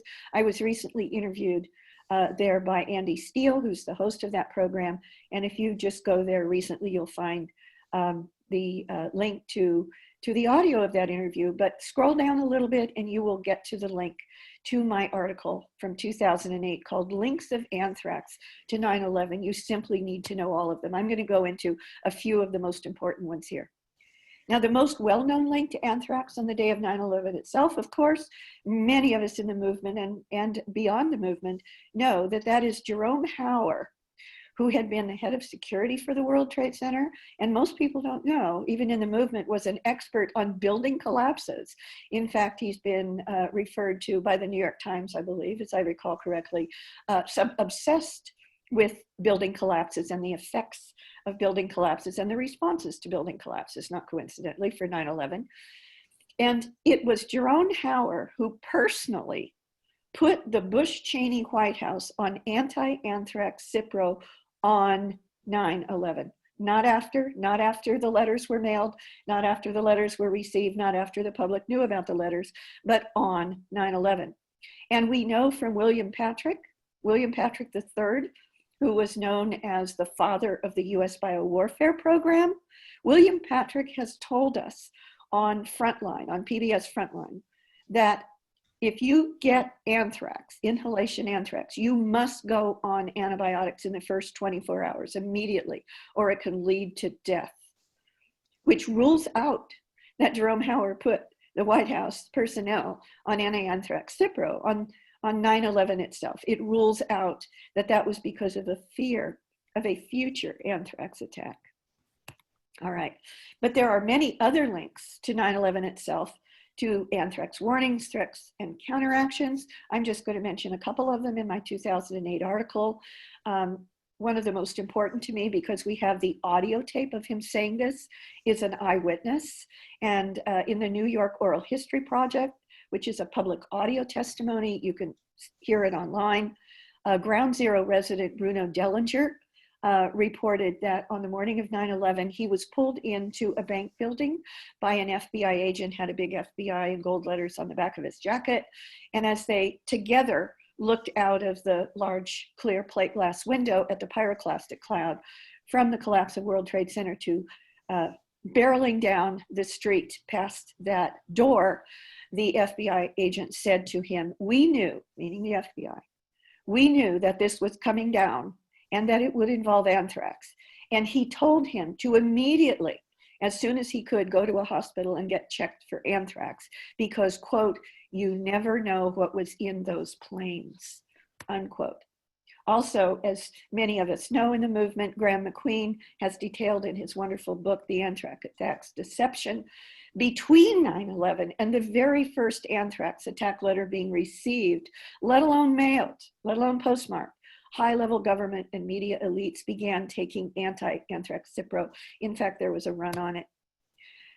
But the most important link of anthrax or anthrax warnings, threats, and counter-response is what is known as the Tripod 2 counterterrorism exercise that was being prepared in the very same weeks and months leading up to 9/11 that the controlled demolition explosives and incendiaries were being planted throughout the towers in World Trade Center 7.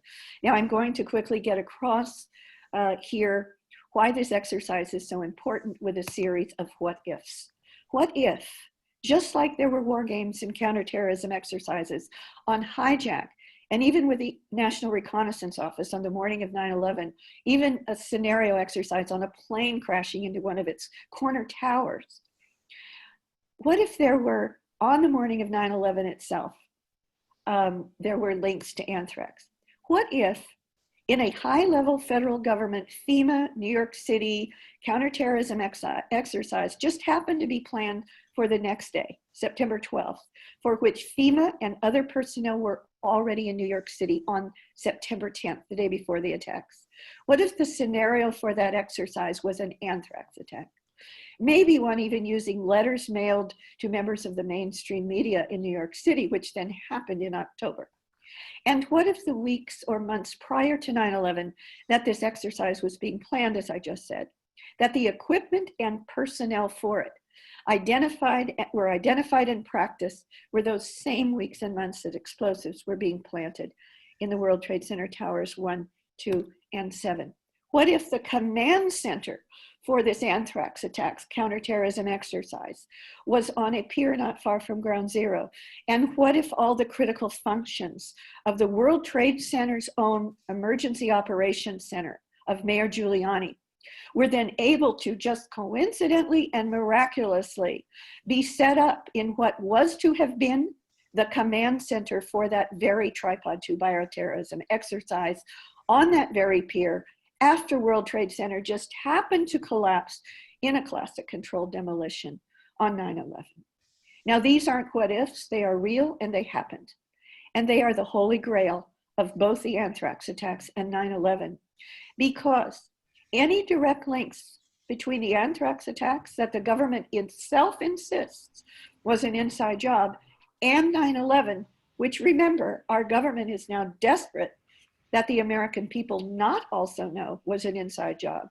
By Logic 101, therefore, 9/11 itself had to have been an inside job, and we have effectively gotten the government to admit it.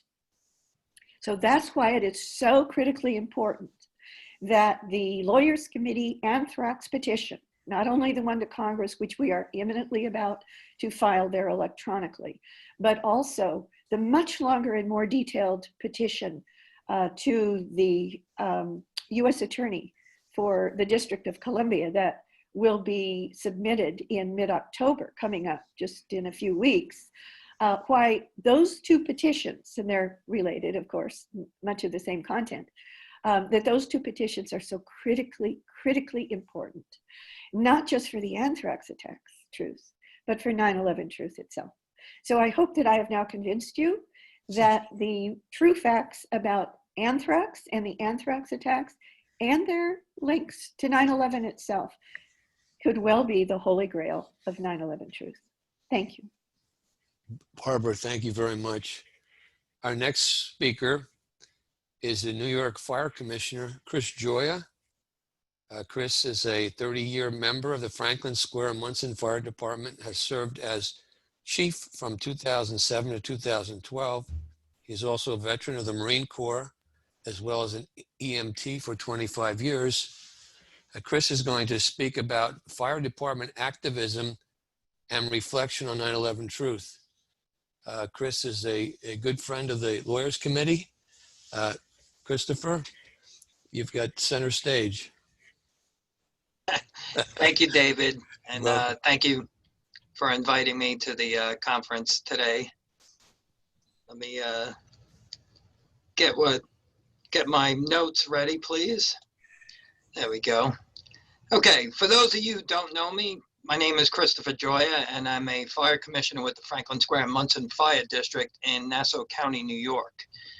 On July 24th, 2019, the Board of Fire Commissioners of the Franklin Square Munson Fire District unanimously passed a resolution of support for a petition filed by the Lawyers Committee for 9/11 inquiry, calling for a special federal grand jury investigation into the events of 9/11. On November 22nd, 2019, the Association of Fire Districts of Nassau County, New York, approved my motion of support for that petition filed by the Lawyers Committee. And this organization represents 72 fire districts in Nassau County, New York. So how does the DOJ respond to this petition? Any reasonable person would think that they would be falling all over themselves to look at evidence that wasn't looked at before into the worst act of terrorism against our country. Instead, the U.S. Attorney's Office is treating this like kryptonite and seeks to have it dismissed on a legal technicality that the plaintiffs lack standing. Imagine that. The U.S. Attorney's Office is saying that family members of 9/11 victims and first responders who are dying from the effects of breathing in the toxins during the recovery effort have no right to present evidence to a grand jury, contradicting the official narrative in a federal court. What's up with that? How can the government justify spending over $60 million investigating the sex scandal between President Bill Clinton and Monica Lewinsky, while just $3 million was initially allocated to investigate 9/11? What's up with that? Believing the official story of the events on 9/11 requires one, to accept a long series of anomalies, extremely improbable events, and amazing coincidences. Winston Churchill once said, "A lie gets halfway around the world before the truth has a chance to get its pants on." And today, of course, it circulates everywhere instantly. Joseph Goebbels, Nazi Germany's Reich Minister of Propaganda, said, "If you tell a lie big enough and keep repeating it, people will eventually come to believe it." He further said that truth is the mortal enemy of the lie, and thus, by extension, the truth is the greatest enemy of the state. Well, I say, people lie, but the facts don't. Seeing is believing. Corporate media manipulators such as ABC, CBS, NBC, CNN, Fox News, and the BBC, to name a few, love a big story they can hype, distort, and falsify to attract large audiences supportively for the worst crimes imaginable. That is the agenda now. In fact, the bigger the event, the worse the reporting, sacrificing truth for managed news and opinions everyone should understand and avoid. This irresponsible reporting has gotten so blatant and ridiculous lately with the COVID-19 virus and the social unrest that mainstream media might just try and characterize the attack on Pearl Harbor as a peaceful flyover. Such is the hypocrisy that exists today. In the 19 years since 9/11, mainstream media has been corrupted and debased. Distinguished scholars like David Ray Griffin exposed 9/11 lie in his exhaustive research and writings. In numerous books, articles, and lectures, he provided convincing evidence about an inside job, not an attack carried out by crazed Arabs. He said it would seem for many reasons that the official story of 9/11, which has served as a religious myth in the intervening years and still does, is a myth in the pejorative sense of a story that does not correspond to reality. It was Griffin's polite way of calling it a big lie, the biggest of our time. On September 11, 2008, his global research article headline, September 11, 2001, 21 reasons to question the official story about 9/11, including, although the official narrative in mainstream media holds Osama bin Laden accountable, the FBI admitted it has no hard evidence connecting him to the attack. Let me repeat that. The FBI admitted they have no hard evidence connecting Osama bin Laden to the 9/11 attacks. Are you listening, Fox News? Hani Hanjour, the so-called terrible pilot who was unable to fly even a single-engine propeller plane, could not possibly have flown American Airlines 77 and executed the amazing trajectory to hit Wedge 1 of the Pentagon that even experienced airline pilots wouldn't have been able to negotiate. Are you listening, ABC, CBS, and NBC News? Wedge 1 was the most implausible spot to be struck. It was the furthest from the offices of Rumsfeld and Pentagon top brass, and presumably the targeted high-value officials. It was Also the only part of the Pentagon that had been recently reinforced to withstand just such an attack. Its reconstruction wasn't finished, so few people were there, and it presented the most difficult flight path to execute. Pentagon officials lied, saying they had no warning of an approaching aircraft. In fact, the military E-4B, the Air Force most advanced communications command and control airplane, was flying over the White House at the time. And astonishingly, the Pentagon denies it belonged to them.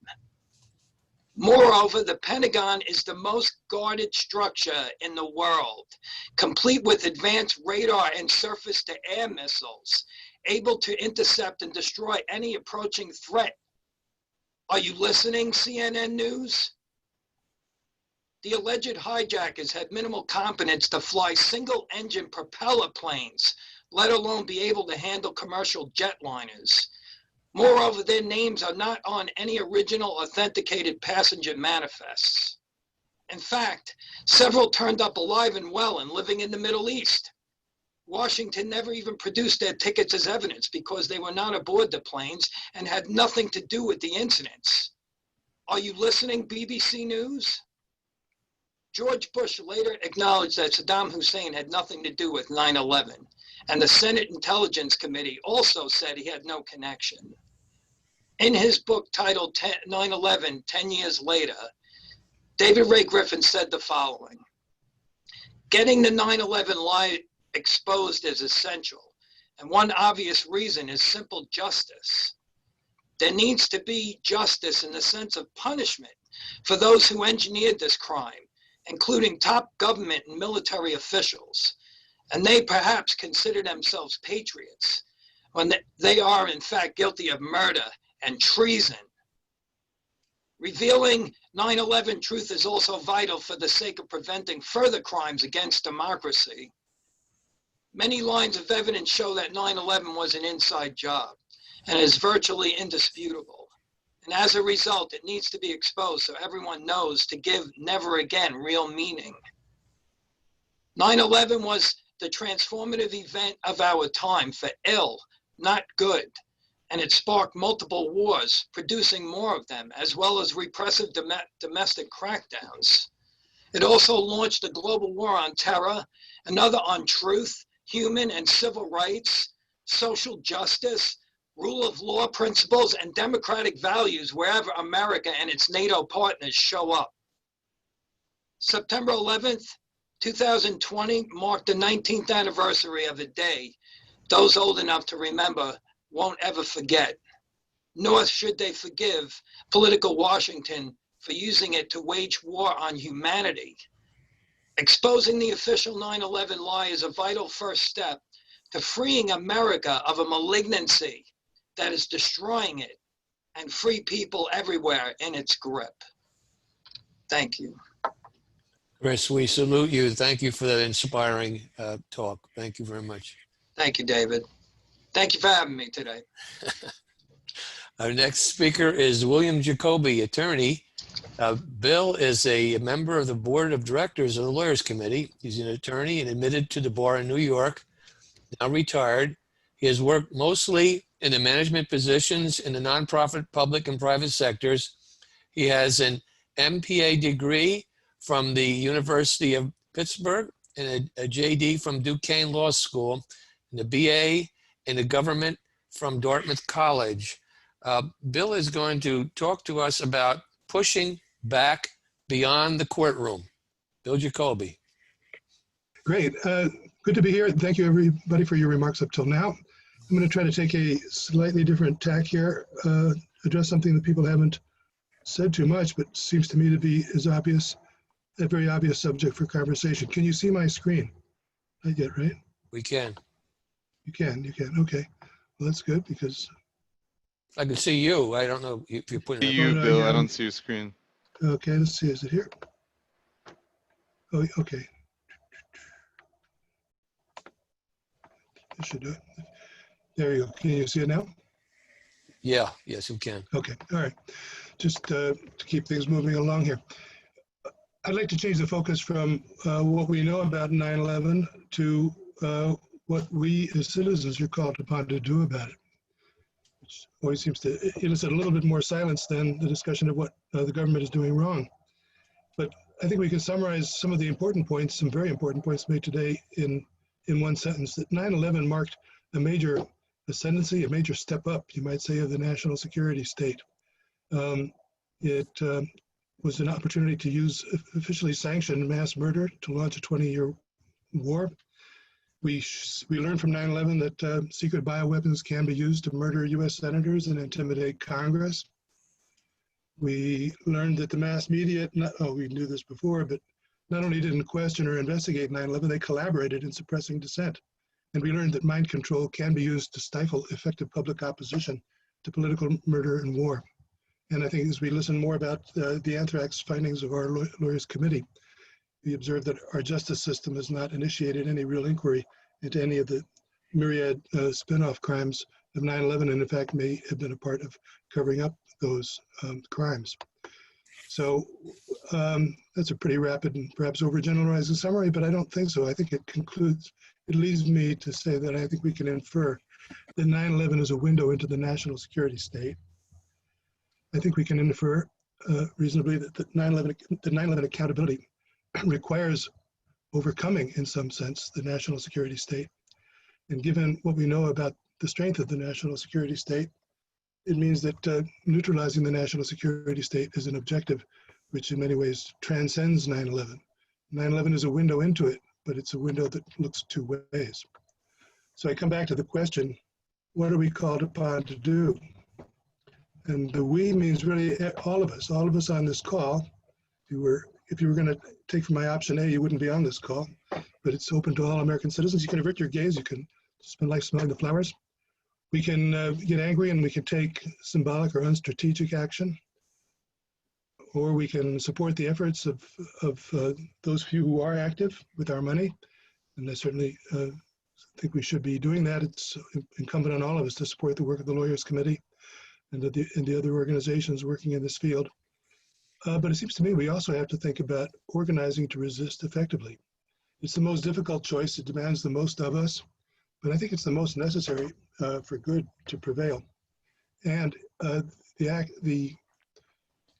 act of organizing with others to resist the kind of tyranny that we see encroaching upon our lives, the act of resisting that way is the path which most honors life, the gift of life that we have.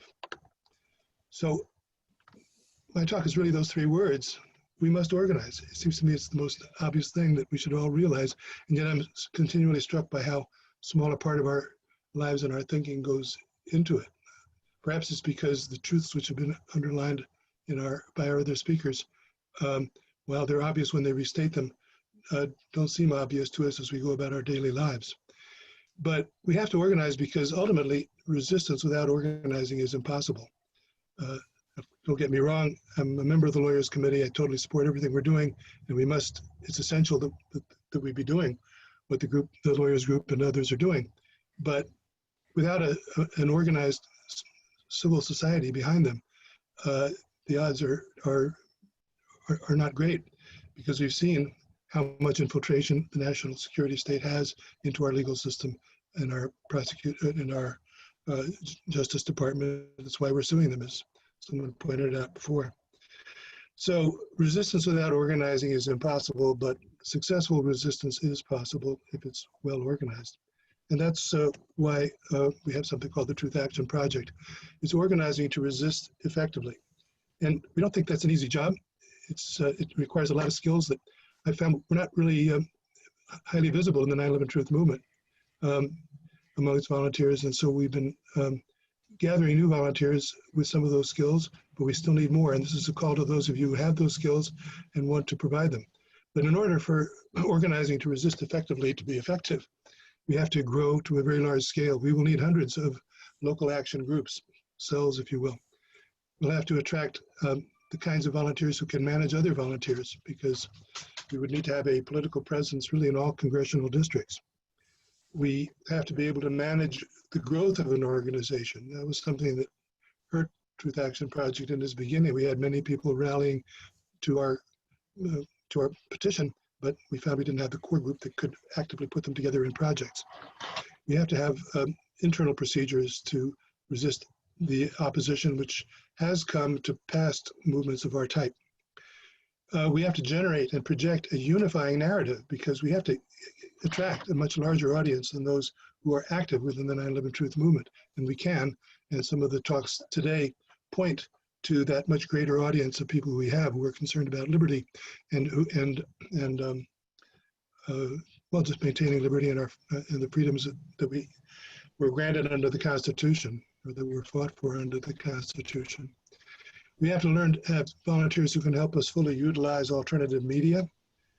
We have to be able to train and produce more democratic leaders so that we can have a democratic presence in all of our congressional districts. I'm thinking of Ralph Nader's book that said that 700 activists in each congressional district would be enough to tip the whole Congress if progressives and libertarians work together, and everybody in between and outside those parameters as well. We have to have an organization that models democratic processes, because if you think long and hard about it, we can't totally blame government for this. We can blame them, but we can blame them because we let it happen. And we have to be developing and demonstrating and reasserting our ability to run a democratic process. And how much education are our kids getting in civics these days? So in order to fully build the kind of culture that will support a culture of truth, we have to contribute in many ways to a renewal of integrity in other civil institutions. And all of this work is really needed in order to lead to political change, because basically 9/11 could happen because somebody had the power to make it happen and other people didn't have the power to stop it. So TAP is growing in its activities, particularly in recent months as we've added many new volunteers, many of them thankfully younger than myself, which is a great boon. We have many activities underway and others that are planned, which need more volunteers like yourselves out there in the audience to come on board. I see something like several hundred people listening to this. I'd say that within that group are the 3 to 5 to 10 more people that we need to really start having a national impact with our organizing activities. But we have developed a model truth action booth, which supports the Lawyers Committee activity with a great deal of information. That's one of our main activities. We aim to create and have been allying with truth action groups around the country. We are developing our capacity to do Zoomcasts. This is our second one. We have, of course, a website and newsletter going back a much longer time. We have a strong social media team. We have dedicated volunteers willing to contribute videos and memes to our outreach efforts. We need to do more. I'm going to introduce in a moment the project leader for our upcoming podcast program. We need to greatly ramp up our media outreach. We have a very innovative program brought to us by one of our newer board members. I call it Truth Coin. It's, I don't call it, we call it that. It's an innovative way of doing grassroots organizing via blockchain technology. It's a good fallback in the event that any serious suppression would occur, which would occur if we were at a larger scale. We need to develop a truth legislative agenda, an agenda of legislative reforms which cross party lines, ideological lines, that can serve as a basis for political action at a later stage. We need to build our local organizations, our local grassroots groups into state and regional committees. We need to interview, and this is something we've made progress on recently, interview everyone who expresses interest in working with us to see how they can help us in ways which are practical and exciting for them, as well as useful for us in our strategic planning. We have to train and develop leaders. We have to build alliances. So all of these are things which we need more help to do, and I think they're part of organizing in order to resist. We try to draw a distinction between mere activism and strategic activism. We don't really believe in action for action's sake alone, even though our motto really is truth demands action. We believe that. But it's not action that just responds to the activist need that makes us feel good alone. That can invite predictable failure. It can waste valuable time and resources. Rather, what we support is strategic activism. We have a strategic plan. We need to continually update, revise, and improve upon it. But strategy is, I think most of us know, involves selecting the best course of action from among alternative courses of action, which is the course most likely to achieve your goal. It takes time to identify each of its obstacles. It includes the development of sub-strategies to overcome every obstacle. And I think from what you've heard earlier today, and from your own knowledge, you can tell that the more successful this movement becomes, more opposition it will face of from its adversaries.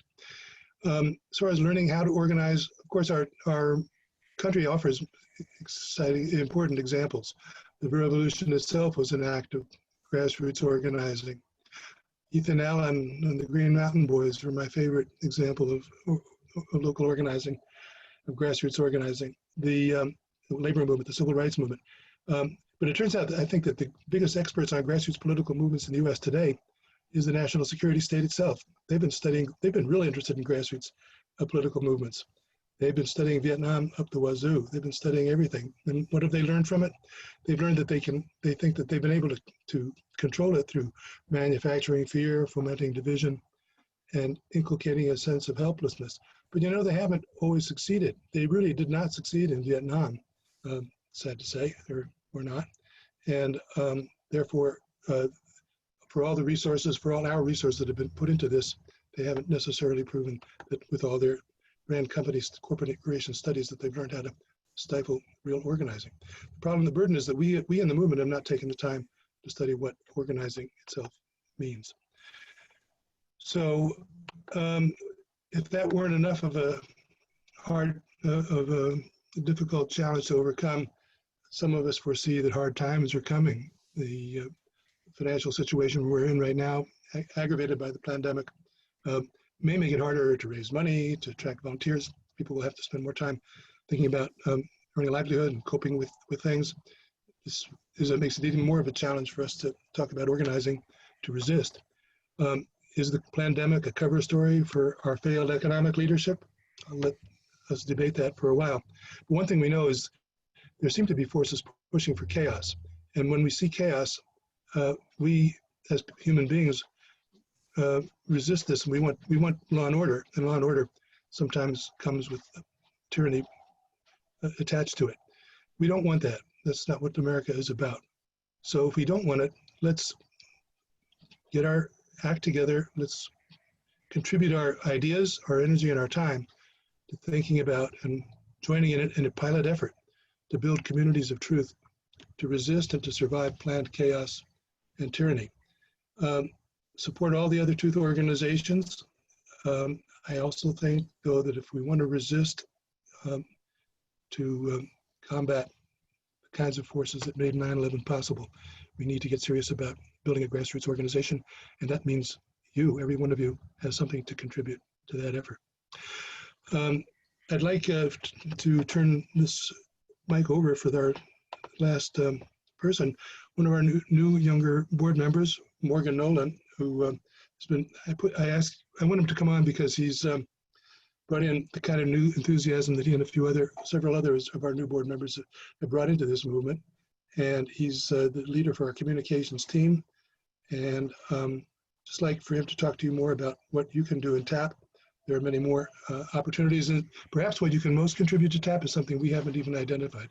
So we are definitely looking for ideas and leaders. You can join us by going to our website at 911truthaction.tap.org. Morgan, you there? I am. Can everybody hear me? Okay. Awesome. Go for it, Morgan. Well, yeah, I'm Morgan Nolan, and I am currently chairing the communications department, as we call it right now. Anyway, everything that Bill is talking sort of makes me think of the old television show Captain Kangaroo.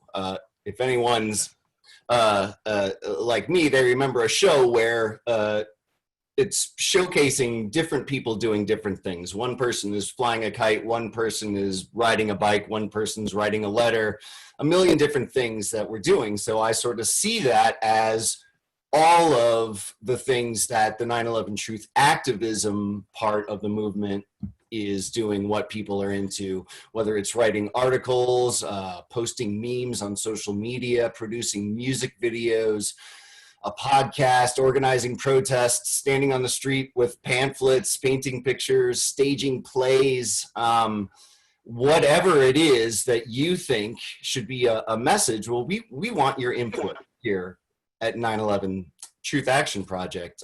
We want to know what you think. How do we reach people? What are your ideas? How, what's a good activist idea? Do you have any cool ideas?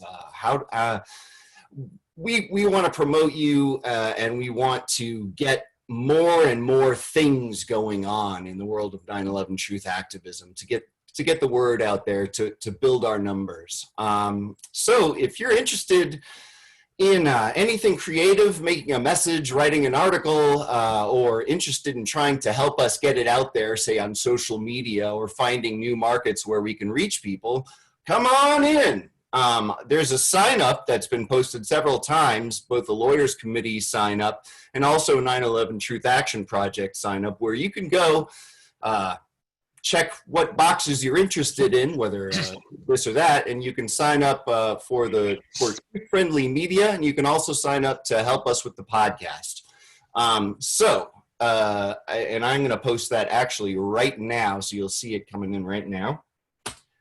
There it is. The latest comment on the chat. And the other thing that I'm doing is the podcast, which also ties everything that I think about the podcast. Bill has been sort of right there thinking it with me. And so I'm pretty excited about it. Anyway, the 9/11 Truth Action Project podcast is a show entirely dedicated to the TAP motto, Truth Demands Action. We want the podcast to build the excitement and the confidence needed to inspire action in the hearts of inactive truth people, people that are new to the truth, people that have done a lot of research but haven't done anything yet. So we want to invigorate them by showing them examples of people that are already doing something. And the podcast is definitely for established speakers, but really also, and even more so, for the everyday truth advocate out there. You guys in the audience, all of you, so what we're looking to do is get you on there. Honestly, the movement's for everyone. It's for everyday truth advocates. What's your idea? What do you want to do? Another part of the podcast is along the lines of culture, with which Bill Jacoby talked about. I'm just going to quote someone that used to work directly with 9/11 Truth Action Project, Sander Hicks, and he made some comments at the Architects and Engineers Justice in Focus conference in 2016, and he spoke on the importance of culture in successful movements of the past. And I agree utterly wholeheartedly. Our culture is completely not allowed to be. Mainstream society ostracizes us and gives us no quarter. Public opinion is informed and strengthened through a journalistic process when the press is free, right? But since the press isn't free on the discussion of 9/11 truth, we all end up fighting over who's right, and then we fight over whose message gets to be the one that gets to the public, who gets promoted, who doesn't, and the podcast seeks to take the fight out of our disagreements and our sort of factions and different camps in 9/11 truth. Let's take the fight out of our disagreements and instead exemplify positive, proactive, academically rigored seminar. Let's discuss our differences positively. This is going to help everyday people out there become more open-minded while more shrewd. And let's face it, it's okay to be wrong. it's okay to think this or to think that, or what we need to do is take the learning process back in the movement. And so in order to do that, we need to showcase adults talking in professional, positive, proactive ways that allow people to learn instead of feeling like they have to pick one side or the other. We need a safe place where we can unify, learn, and also affirm our identity and right to exist as 9/11 truth advocates. The podcast is ultimately also a place where friends are made and people can get to know each other, sojourn, commiserate, laugh, cry, share 9/11 stories about Thanksgiving. Let's get to know each other. Let's we can disagree, but let's be good about it. Let's be positive, and let's create a better road for those that are new coming into 9/11 truth, so that they can learn without being afraid of being wrong. And that does it. Please go check out those links that have been posted. Sign up on our website. Sign up on the Lawyers Committee website. And that's all I've got. Thank you. Okay, Morgan, thank you very much. We're a little over time now. We could probably take a few questions from the audience. I have a chat room here and trying to look at it, see what we got here. So one for Ray McGovern. Is Ray still here? Question to Ray McGovern. Is Ray? No. A lot of questions. I just have to scroll them up. Hello? I am. Okay, good, Ray. I have a question for you. If I can see if I can find it now. Okay.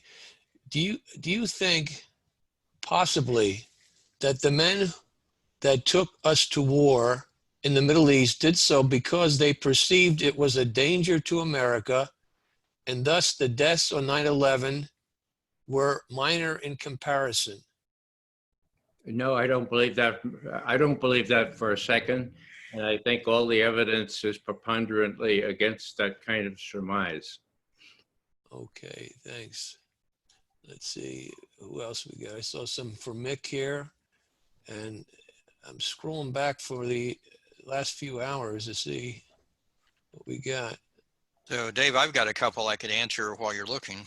Okay, go ahead, Mick, sure. So we had, Jane forwarded a question. Folks asked, the New York City firemen would like to speak out, but some are worried about their pensions. What can be done basically to protect them? Short answer is there's no legal basis for denying a fireman a pension or removing their pension just because they speak out. It's actually a violation of the First Amendment. So if any fireman has that problem, they should get in contact with us. And personally, as a lawyer, I would be happy to help anyone with that problem. It is a federal lawsuit waiting to happen. It's a First Amendment violation. So I would hope fire folks wouldn't be intimidated by that implied threat. I haven't heard of anyone losing their pension for speaking out. So I think it's more of a concern our adversaries might want to spread. I don't think it's a real one. And if it happens, we can deal with it. Okay, thanks. This is a question for Barbara. It's from Dave Schlesinger, I think, or it's a reference. It says, he says that he met with Jerome Hauer personally. He did not urge Cheney to take Cipro, so he wants a dialogue with her on this. Okay, do you know anything about that, Barbara, with regard to Jerome Hauer? Can you hear me? Yeah. Yeah. That's a report by one person, Dave Schlesinger. I'm not saying it isn't true, but that's not what's been reported in the mainstream media. So you can decide. This is for Dr. Boyle. Is he here? Yep. Good. Okay, it's for Dr. Boyle. I'm here. Okay, great. All right. I've been here all along. Go over. Great. Okay. It says another question, so there must be some before it. Is the current status of bioweapon treaty, and where can we find information about it? So what's the current status, and where can we find information about the Bioweapons Treaty?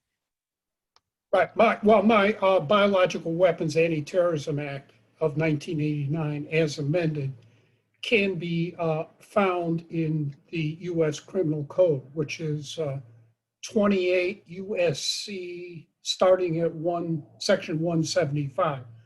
And I've written all about it, all about the background and everything else on it in my book, Biowarfare and Terrorism. And then in an appendix there, I have the 1972 Biological Weapons Convention that my implementing legislation have been called for. The BWC calls for domestic implementing legislation in every state in the world. For whatever reason, Nixon signed it in 1974, but we never implemented it. And what happened was the Council for Responsible Genetics was founded in 1973 in Cambridge, Mass. And I guess because of all my connections there at Harvard, I was asked to do biological warfare weapons work for them against biological warfare weapons. And during the course of this, it came out that the neoconservative Reagan administration, all his neocons, got them involved in the research, development, testing, and stockpiling of biological weapons using DNA genetic engineering. At the time of the negotiation, the BWC genetic engineering was in its infancy, so they didn't necessarily consider DNA genetic engineering for biowarfare purposes, though it was clearly covered.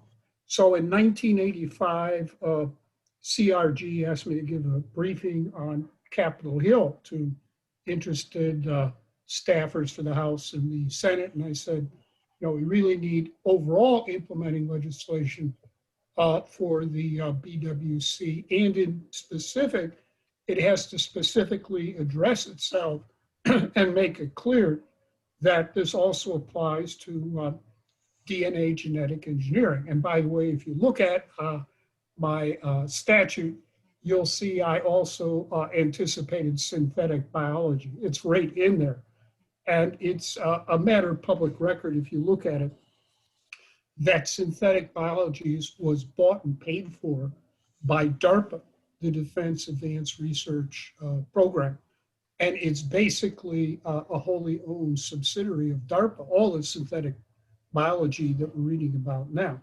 So at their first meeting of the so-called synthetic biologists, they produced a report. And the report said things that have to be done. And at the top of the list was the repeal of my Biological Weapons Anti-Terrorism Act, because they knew full well they faced life in prison. Now, the Department of Justice did put a lot of pressure on me to provide for the death penalty for violations. And I resisted those pressures because I'm a lifelong opponent of the death penalty for any reason. But I did set the penalty at life imprisonment.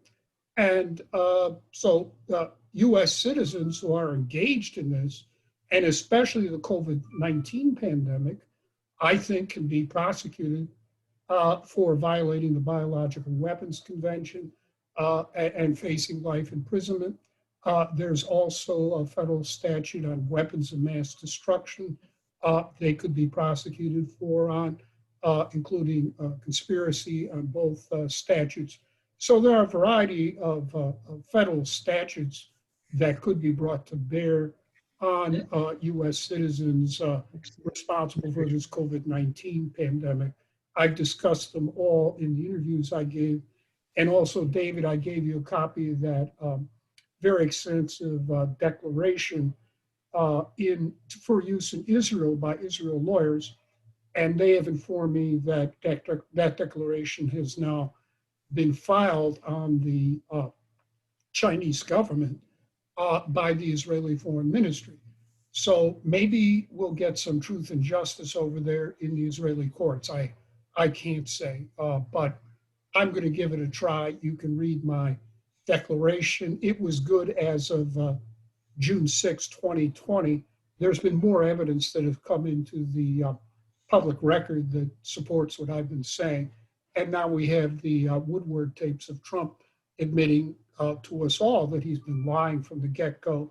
One, about the existential lethality of COVID-19. Two, it travels through the air, which is a hallmark of a biological weapon.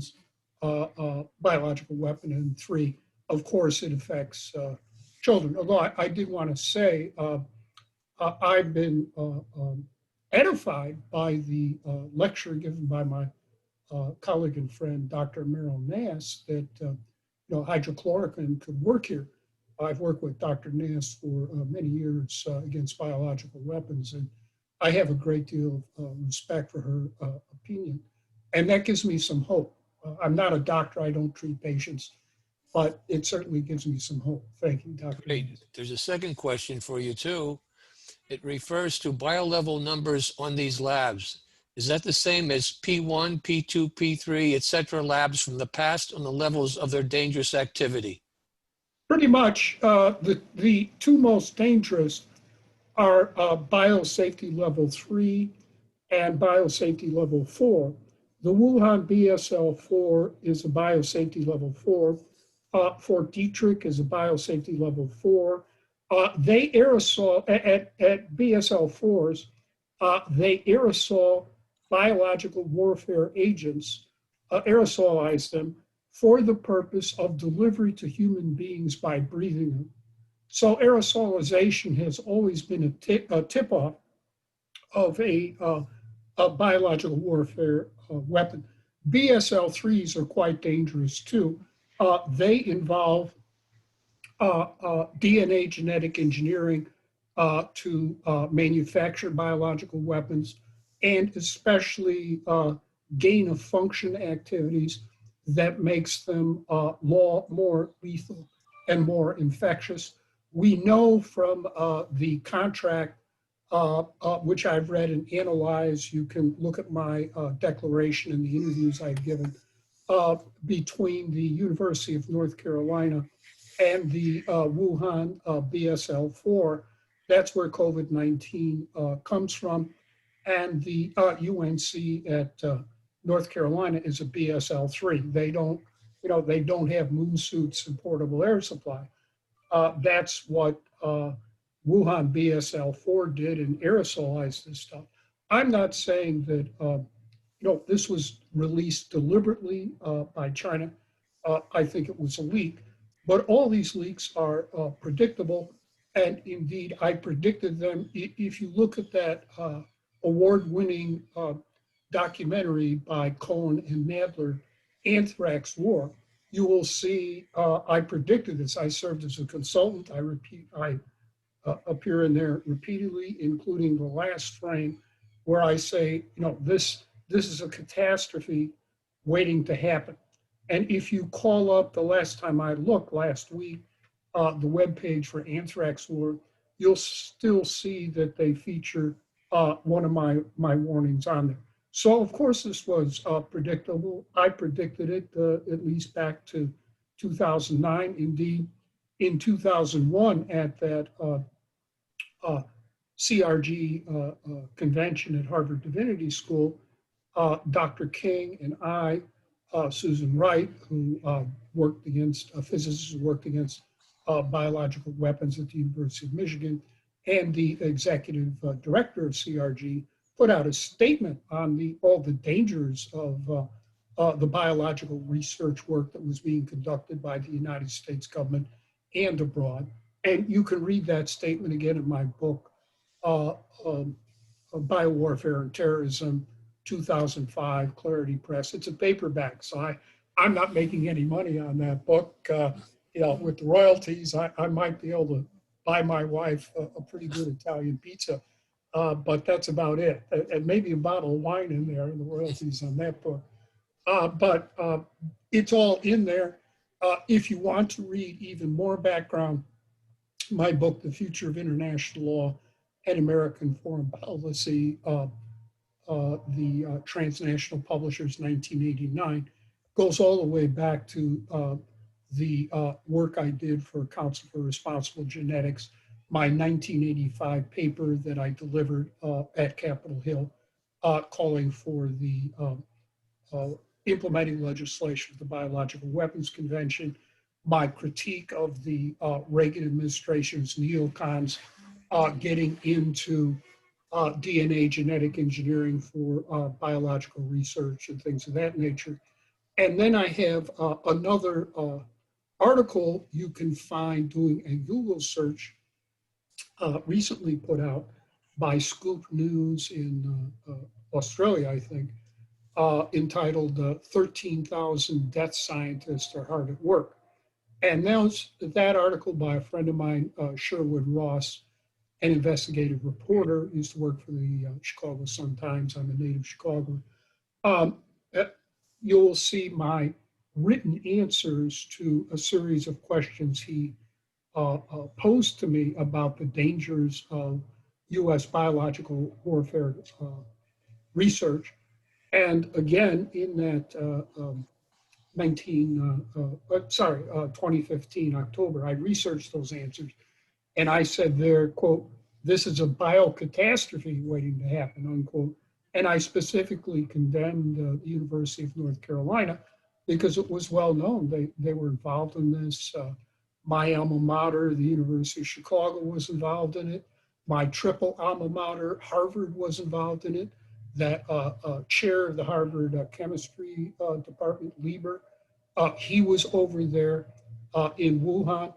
They gave him his own lab. He's a specialist in nanotechnology, aerosolizing biological warfare agents.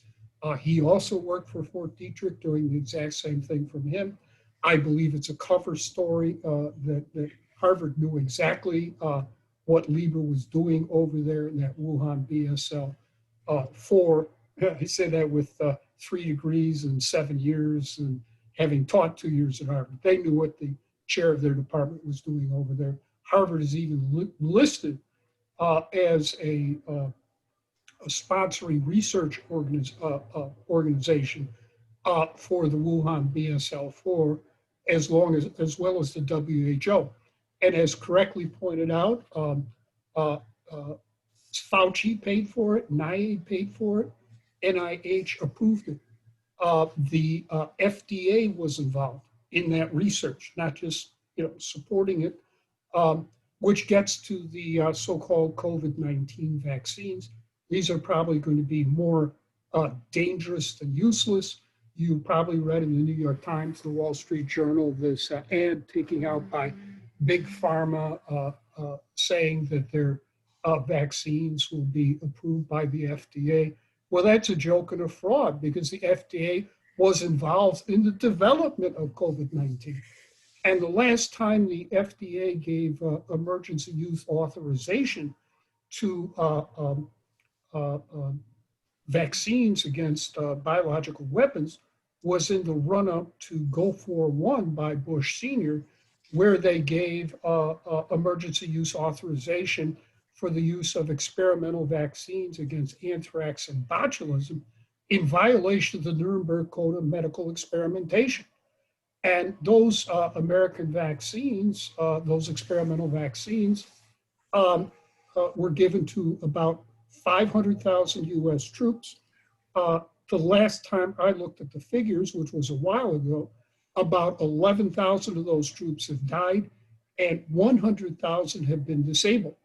So I think you can extrapolate from there what's going to happen with these vaccines. I do agree with Dr. Nass that what we really need to be doing here, putting all of our time, effort, research, and money is therapeutics, like hydroxychloroquine, like I think perhaps Dr. Nass has spoken before about plasma, that very well could help too. Again, I understand. I have 2 doctorates from Harvard, but I can't take your appendix out. So I have to rely on medical doctors who actually treat patients, not so-called researchers squirreled away in a lab there. like Dr. Nass, to properly prescribe how patients should be treated. And that is what I suggested at the end of my comments. You really have to go out and get, real life, real world experts who actually treat patients, number one, and have never accepted even a penny of this Nazi biowarfare death science work that has been sponsored by the Pentagon, the CIA, NIAID, et cetera. That you can't trust those people. They're all in this up to their eyeballs. Right. Well, thank you very much. That's a very good answer there. We have time for only one more question because we've got to be out of here, end at 6:30. And I have a question for Bill Binney and or Ray McGovern. And I think Bill has had to leave. So the question, Ray, the question to Ray is, does an Israeli company have some contracts for cybersecurity with the Pentagon, the CIA, and some with the NSA? Do you happen to know that, Ray? You're on mute. Unmute, yeah. Thanks. Can you hear me? Yeah, we can. Yeah, I have seen reports to that effect, but they are unconfirmed as far as I'm concerned. That does not mean that they're not confirmed by people who know more about this issue than I. I'm sorry Bill isn't here, but that's all I can say to address that question. Okay, thanks, Ray. Is Merle Nass still here? Merle, are you here? I have a question for you if she's here. I don't know if she is. Is Merle here? I just lost the question. The question was, I think she's here. It had to do with Judy Mekovitz. And Judy is a doctor who's done a lot of work in the area of COVID and HIV and things of that nature. And that's about it. See if I can get another question. Let me respond to that one, David. I can't speak for Dr. Nass, but yeah. The Israeli lawyers that I am working on in this case in Israel also asked Dr. Mekovitz to submit a declaration in this lawsuit with me. I have not read her declaration, but I did read her book on pandemic, and I also saw her 2 videos, and I would recommend them. I think they're worthwhile. So both Dr. Mekovitz and I are working with these Israeli lawyers. I did inquire with the Israeli lawyers in this lawsuit against China about how they were planning to get around the sovereign immunity of China in Israeli courts, which, as you know, is going to be very difficult here in the United States courts because of the Foreign Sovereign Immunities Act. But they informed me they had a precedent there in Israel for doing this under Israeli law. So I said, fine, I'll give it a shot. The lawsuit, in my opinion, is meritorious, but the main question for me was, I have a limited amount of time to work on lawsuits. I do. I'm a licensed attorney myself. But I had to have some idea how we were going to get over China's sovereign immunity. They provided it to me. I guess we're going to see what happens on that. Okay, well, Dr. Mekovitz is involved in this with me. Yes. Wow, that's really exceptional. Thank you for that information.